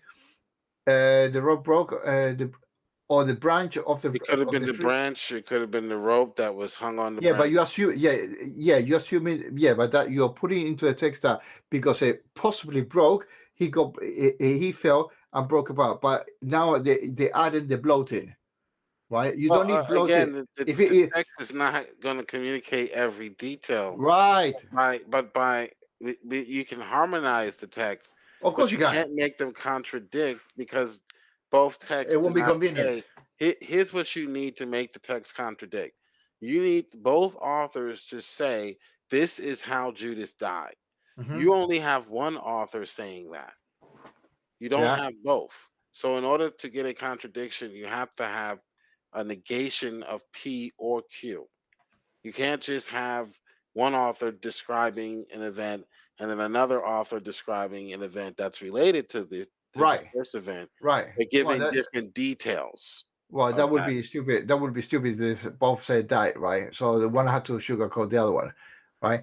So it Mhm. says the Acts passage presumes Judas hanging, a man falling down in a field, and does not normally result in his body. Does not normally result in his body bursting open. Only decomposition and fall from a height could cause the body to burst open. So Matthew mentions the actual cause of death, and Luke focus more on the horror surrounding it. Claro, sugarcoating it. How's that sugarcoating it? That's actually Because giving more. you're trying to fit the two texts that could possibly both, well, one means death completely, which I agree with you 110%, yeah, and the other one uh breaking the intestines out in the fucking field, right? That must be a severe blow, right? And then it says, okay, it must be bloating. Right, because the second text does not describe Judas being No, it alive. doesn't. It does not describe Judas being alive. It doesn't say Judas was just walking and he tripped and fell. No, it doesn't give you any information about Judas being alive when this happened. Therefore, that interpretation is safe. If you are assuming that Judas is alive and then he fell, then that's an assumption. No, it's Judas, not something. Luke says that Judas fell into a field, and that's how he body. right, but it doesn't say Judas was alive when he fell. So Judas could have been dead based on what we read in Matthew. So why? Harmonize. Okay, no, okay. Harmonize it. That's a shitty way of saying harmonize it. One Luke could easily said if it was after the fact, right? You could have added the hanging, or now it's confirmed that after hanging, Matthew was a poor interpreter. He could not fucking figure it out, and he only knew that he died, right? He probably wasn't there either. So, you know what I mean? Well, Because not Luke has a different purpose in his telling of of the story of Judas. He's concentrating more so on the potter's field yeah, because that on the was guilty trip. something that was prophesied, I believe. So he's talking about the irony of the money that was used to portray Jesus was Mm. also used to purchase where he would where his body would fall and decompose, the potter's field. So he's drawing the audience to a nuance, sort of to say, in the whole Judas death thing and the irony of uh, the 30 pieces of silver. So it's a different purpose. He's not trying to tell you how Judas died. That's Matthew's job. Or he did not have that information. I Or mean, that information had already been well established and there was no reason to write about it. He's giving you a different perspective, which is the potter's field. right. And the irony of him selling our Lord out and selling him out to the Romans for 30 pieces of silver, and then where where he is dies and where he's humiliated, his body, usually what happens to your body in the ancient Near East after you die is very important as to say where you are as far as the afterlife is concerned. So if your body is humiliated, if it's burnt, and very these superstitions actually continued on for hundreds of years into the medieval ages, uh, or the Middle Ages, we could say. Uh, so what Luke is describing here is that what happened to this betrayer's body. His body suffered, okay, even after his death, and was humiliated, and his organs spilled out on the ground. And that would be a horrible thing to someone in the ancient Near East, that would happen to your body. They were very cognizant of the body and how it's treated and its condition after death. So Right, but that's the story that Luke is telling here in yeah, yeah, graphic I description. understand he's telling his side of the story. Now, you think uh,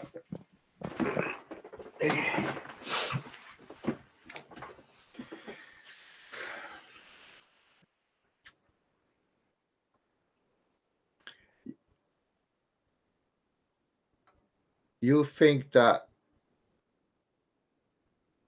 well, I think it doesn't matter because it's trying to harmonize two texts to reach two independent conclusion, which is fine if you want to reconciliate that thing. What do you reckon, Sydney? That you speak the lingo, What about what? but Mr. Judas. I don't know that story. I didn't really know that story. Never heard it before. About the hanging Right, and there's two. everything. Yeah, there's I, two narrations. One typifies a certain death via hanging, and the other one later compilation that the later author, if it was Luke or whoever, who gives a shit, right, says, oh, by the way, somehow he's reconciling the knowledge, the notion of bursting your stomach and your intestine or whatever fucking guts fell out on the field, right? So if you read it without any bias, right, in nowadays, if it's said that your intestine come out, it must be some sort of a violent fall, right, to the pit, that type of accident, right. But if you say that a hanged person, to justify one only way of dying, which is hanging, and then you have to reconcile by saying the tree, the rope, something broke, which make him lose, but and then he fell down and he cut himself in the stomach, where by gravity you have to hit the ground first with the leg. But then Joe says, "Oh, but it could be swinging, and you know what I mean." So no, not if it's bloated. Not if it's bloated. Then the heaviest part hits the ground first. well, yeah, but the legs will hit first. If he hang It himself, depends how high up was the fall. well, indeed, that's true. That's very true as well. Yeah, and how long it was there, but it is very vague, the information given, like Also, everything, like even the if the legs did hit first, the heaviest part will still make the most damage. It'll follow which you right broke a behind leg, it. but yeah, Well, we have some first century writings outside of the Bible, which might help to. Again, this Oh, isn't inspired no. scripture, but Well, it's not inspired scripture. But we do have writings that we don't describe. need Uh, fiction of fiction. yeah, You're well, taking a story of fiction and then you're making a fictional critique of it. It doesn't make sense. We'll stick with well, we'll stick with what we I'll have. just okay. what's Well, we don't have we. Well, that's the problem is that the text isn't It's giving us all the it information. has to. It's inherent. It's complete. No, all information does not It's complete and necessitate. inerrant. I hold Inerrancy that. does not necessitate that all information is given. It just necessitates that all information given is correct. Um, I don't think yeah, so. no, but Yeah, it's a just book that can only hold so much information. It can't hold all information. well, That at doesn't least, make the book inerrant. My book that I wrote, my thesis that I wrote, is not inerrant because it contains all information. no, but the difference is Or, that we can check. it's not. I It can only. check your thesis. I can check your Yeah, and thesis, right? you'd have to find an error in the information I intended to Exactly. present. Absolutely. Correct, but I don't want to find an error. I want to check the viability of your work, right? You Right, do and want to then if find it, an error. Viability. Yes, you do want to find an error. no, no, don't listen to it. No, what I'm saying is that you have done a work, right? And I am contemporary to your work, right? Mm-hmm. We're talking about year one, right? Okay. Right? I can check your work right now if I got enough details. I says, yeah, this guy is for real. He's legit. He's the real fucking deal, right? And then we walk our way. I respect your knowledge, your qualification, and happy days. But we're talking about present day, 2,000 years later, right? Past word of mouth. Maybe the author wasn't fucking Luke or wasn't even Matthew. Who knows? Because it's not original. They were allegedly they were anonymous and read in third person. So even if you want to go that way, that route, right? But we assuming that the author was the person name on the book.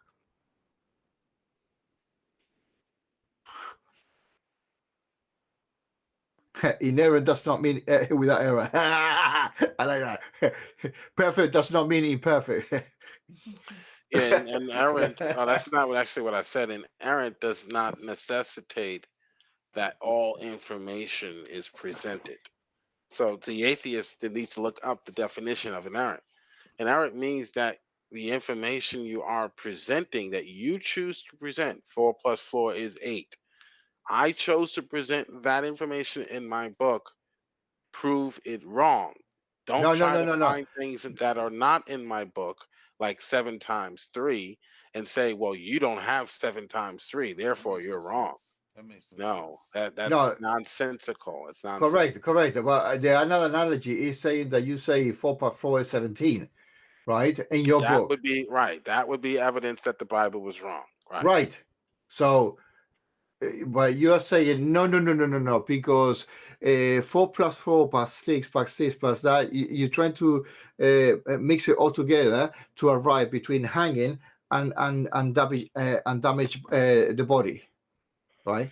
I'm trying to You're force the amalgamating atheist the to two. actually find an error in the scripture, not a case where the scripture is giving details, different details of what happened to Judas. For Judas sure. is not, it's, you need both authors to say this is how Judas died, not assume that when the text is talking about his body falling, that that is the cause of death. Right. Okay, if there were a autopsy report done, the cause of death would have been hanging, not what happened to his body. I understand. I respect that. Truly, I respect that. But then you cannot say that the tree broke, period. With the same analogy. You gave me an excuse. Okay, okay. You gave me an excuse on how it fell. Just to justify. I'm doing some detective work.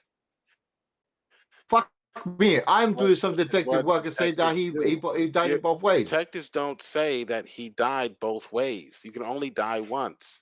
Right. So therefore, the Detective information would is not say incorrect. that. A detective And would put the information, the pieces of the story really, together, they and have sent come to in. a rational decision Sure. as to what happened. Innocent Not try to innocent people force have gone to jail. information onto the story. You're forcing the death onto the second death onto the story. The text does not say there's a second death there. That's Right. So you're if I forcing that onto the text. no, It only says I'm he looking at died the once. evidence of It, the this the gentleman evidence being shows gutted. he only died once. You forced that onto the. You forced a second death. Luke does not speak about death at all. I know. He just spoke about his gut being open. Right? And how does that happen? How does someone's guts fall open just from falling? It doesn't make sense. It's not rational. Nothing is rational in the Bible, but you have to make you have to rationalize it away, right? What about what about if it was not true, right? That all the guts fell off. But what about if it was put in melodrama or embellishing it? Again, all of those claims would have to be demonstrated, demonstrably true. You can't just say what if. I can say what if till the cows come home. Sure. I said that 2 hours ago as well. Yeah, for sure. Yeah, there are no contradictions in the Bible. Zero. If there were contradictions in the Bible, I wouldn't be a Christian. No. That's what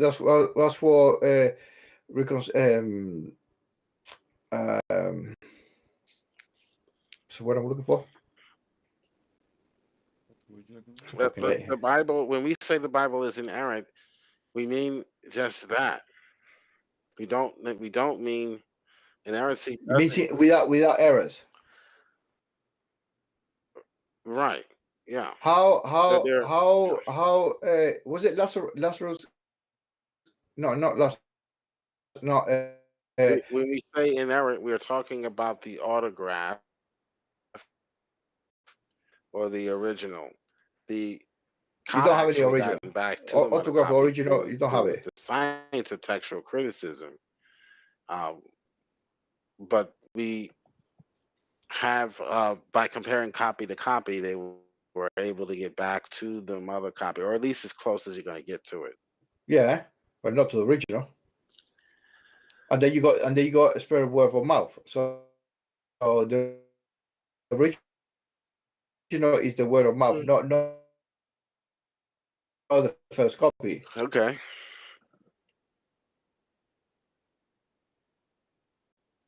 So I mean, I could be wrong.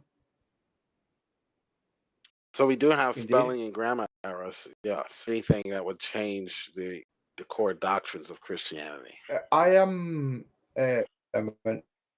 was the girl that died before and after allegedly Jesus saw the man.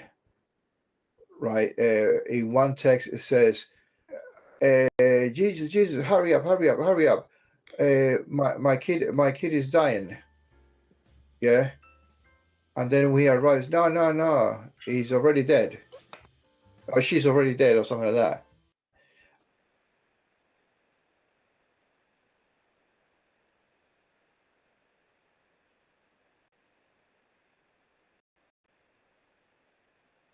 And the other one is, I said, don't worry about it, or something like that. I haven't checked it. That I'm probably talking out of my ass.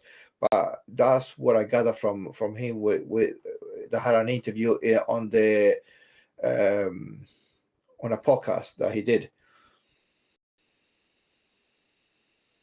That he's saying that chapter and verse are you referring to? Fuck me. Is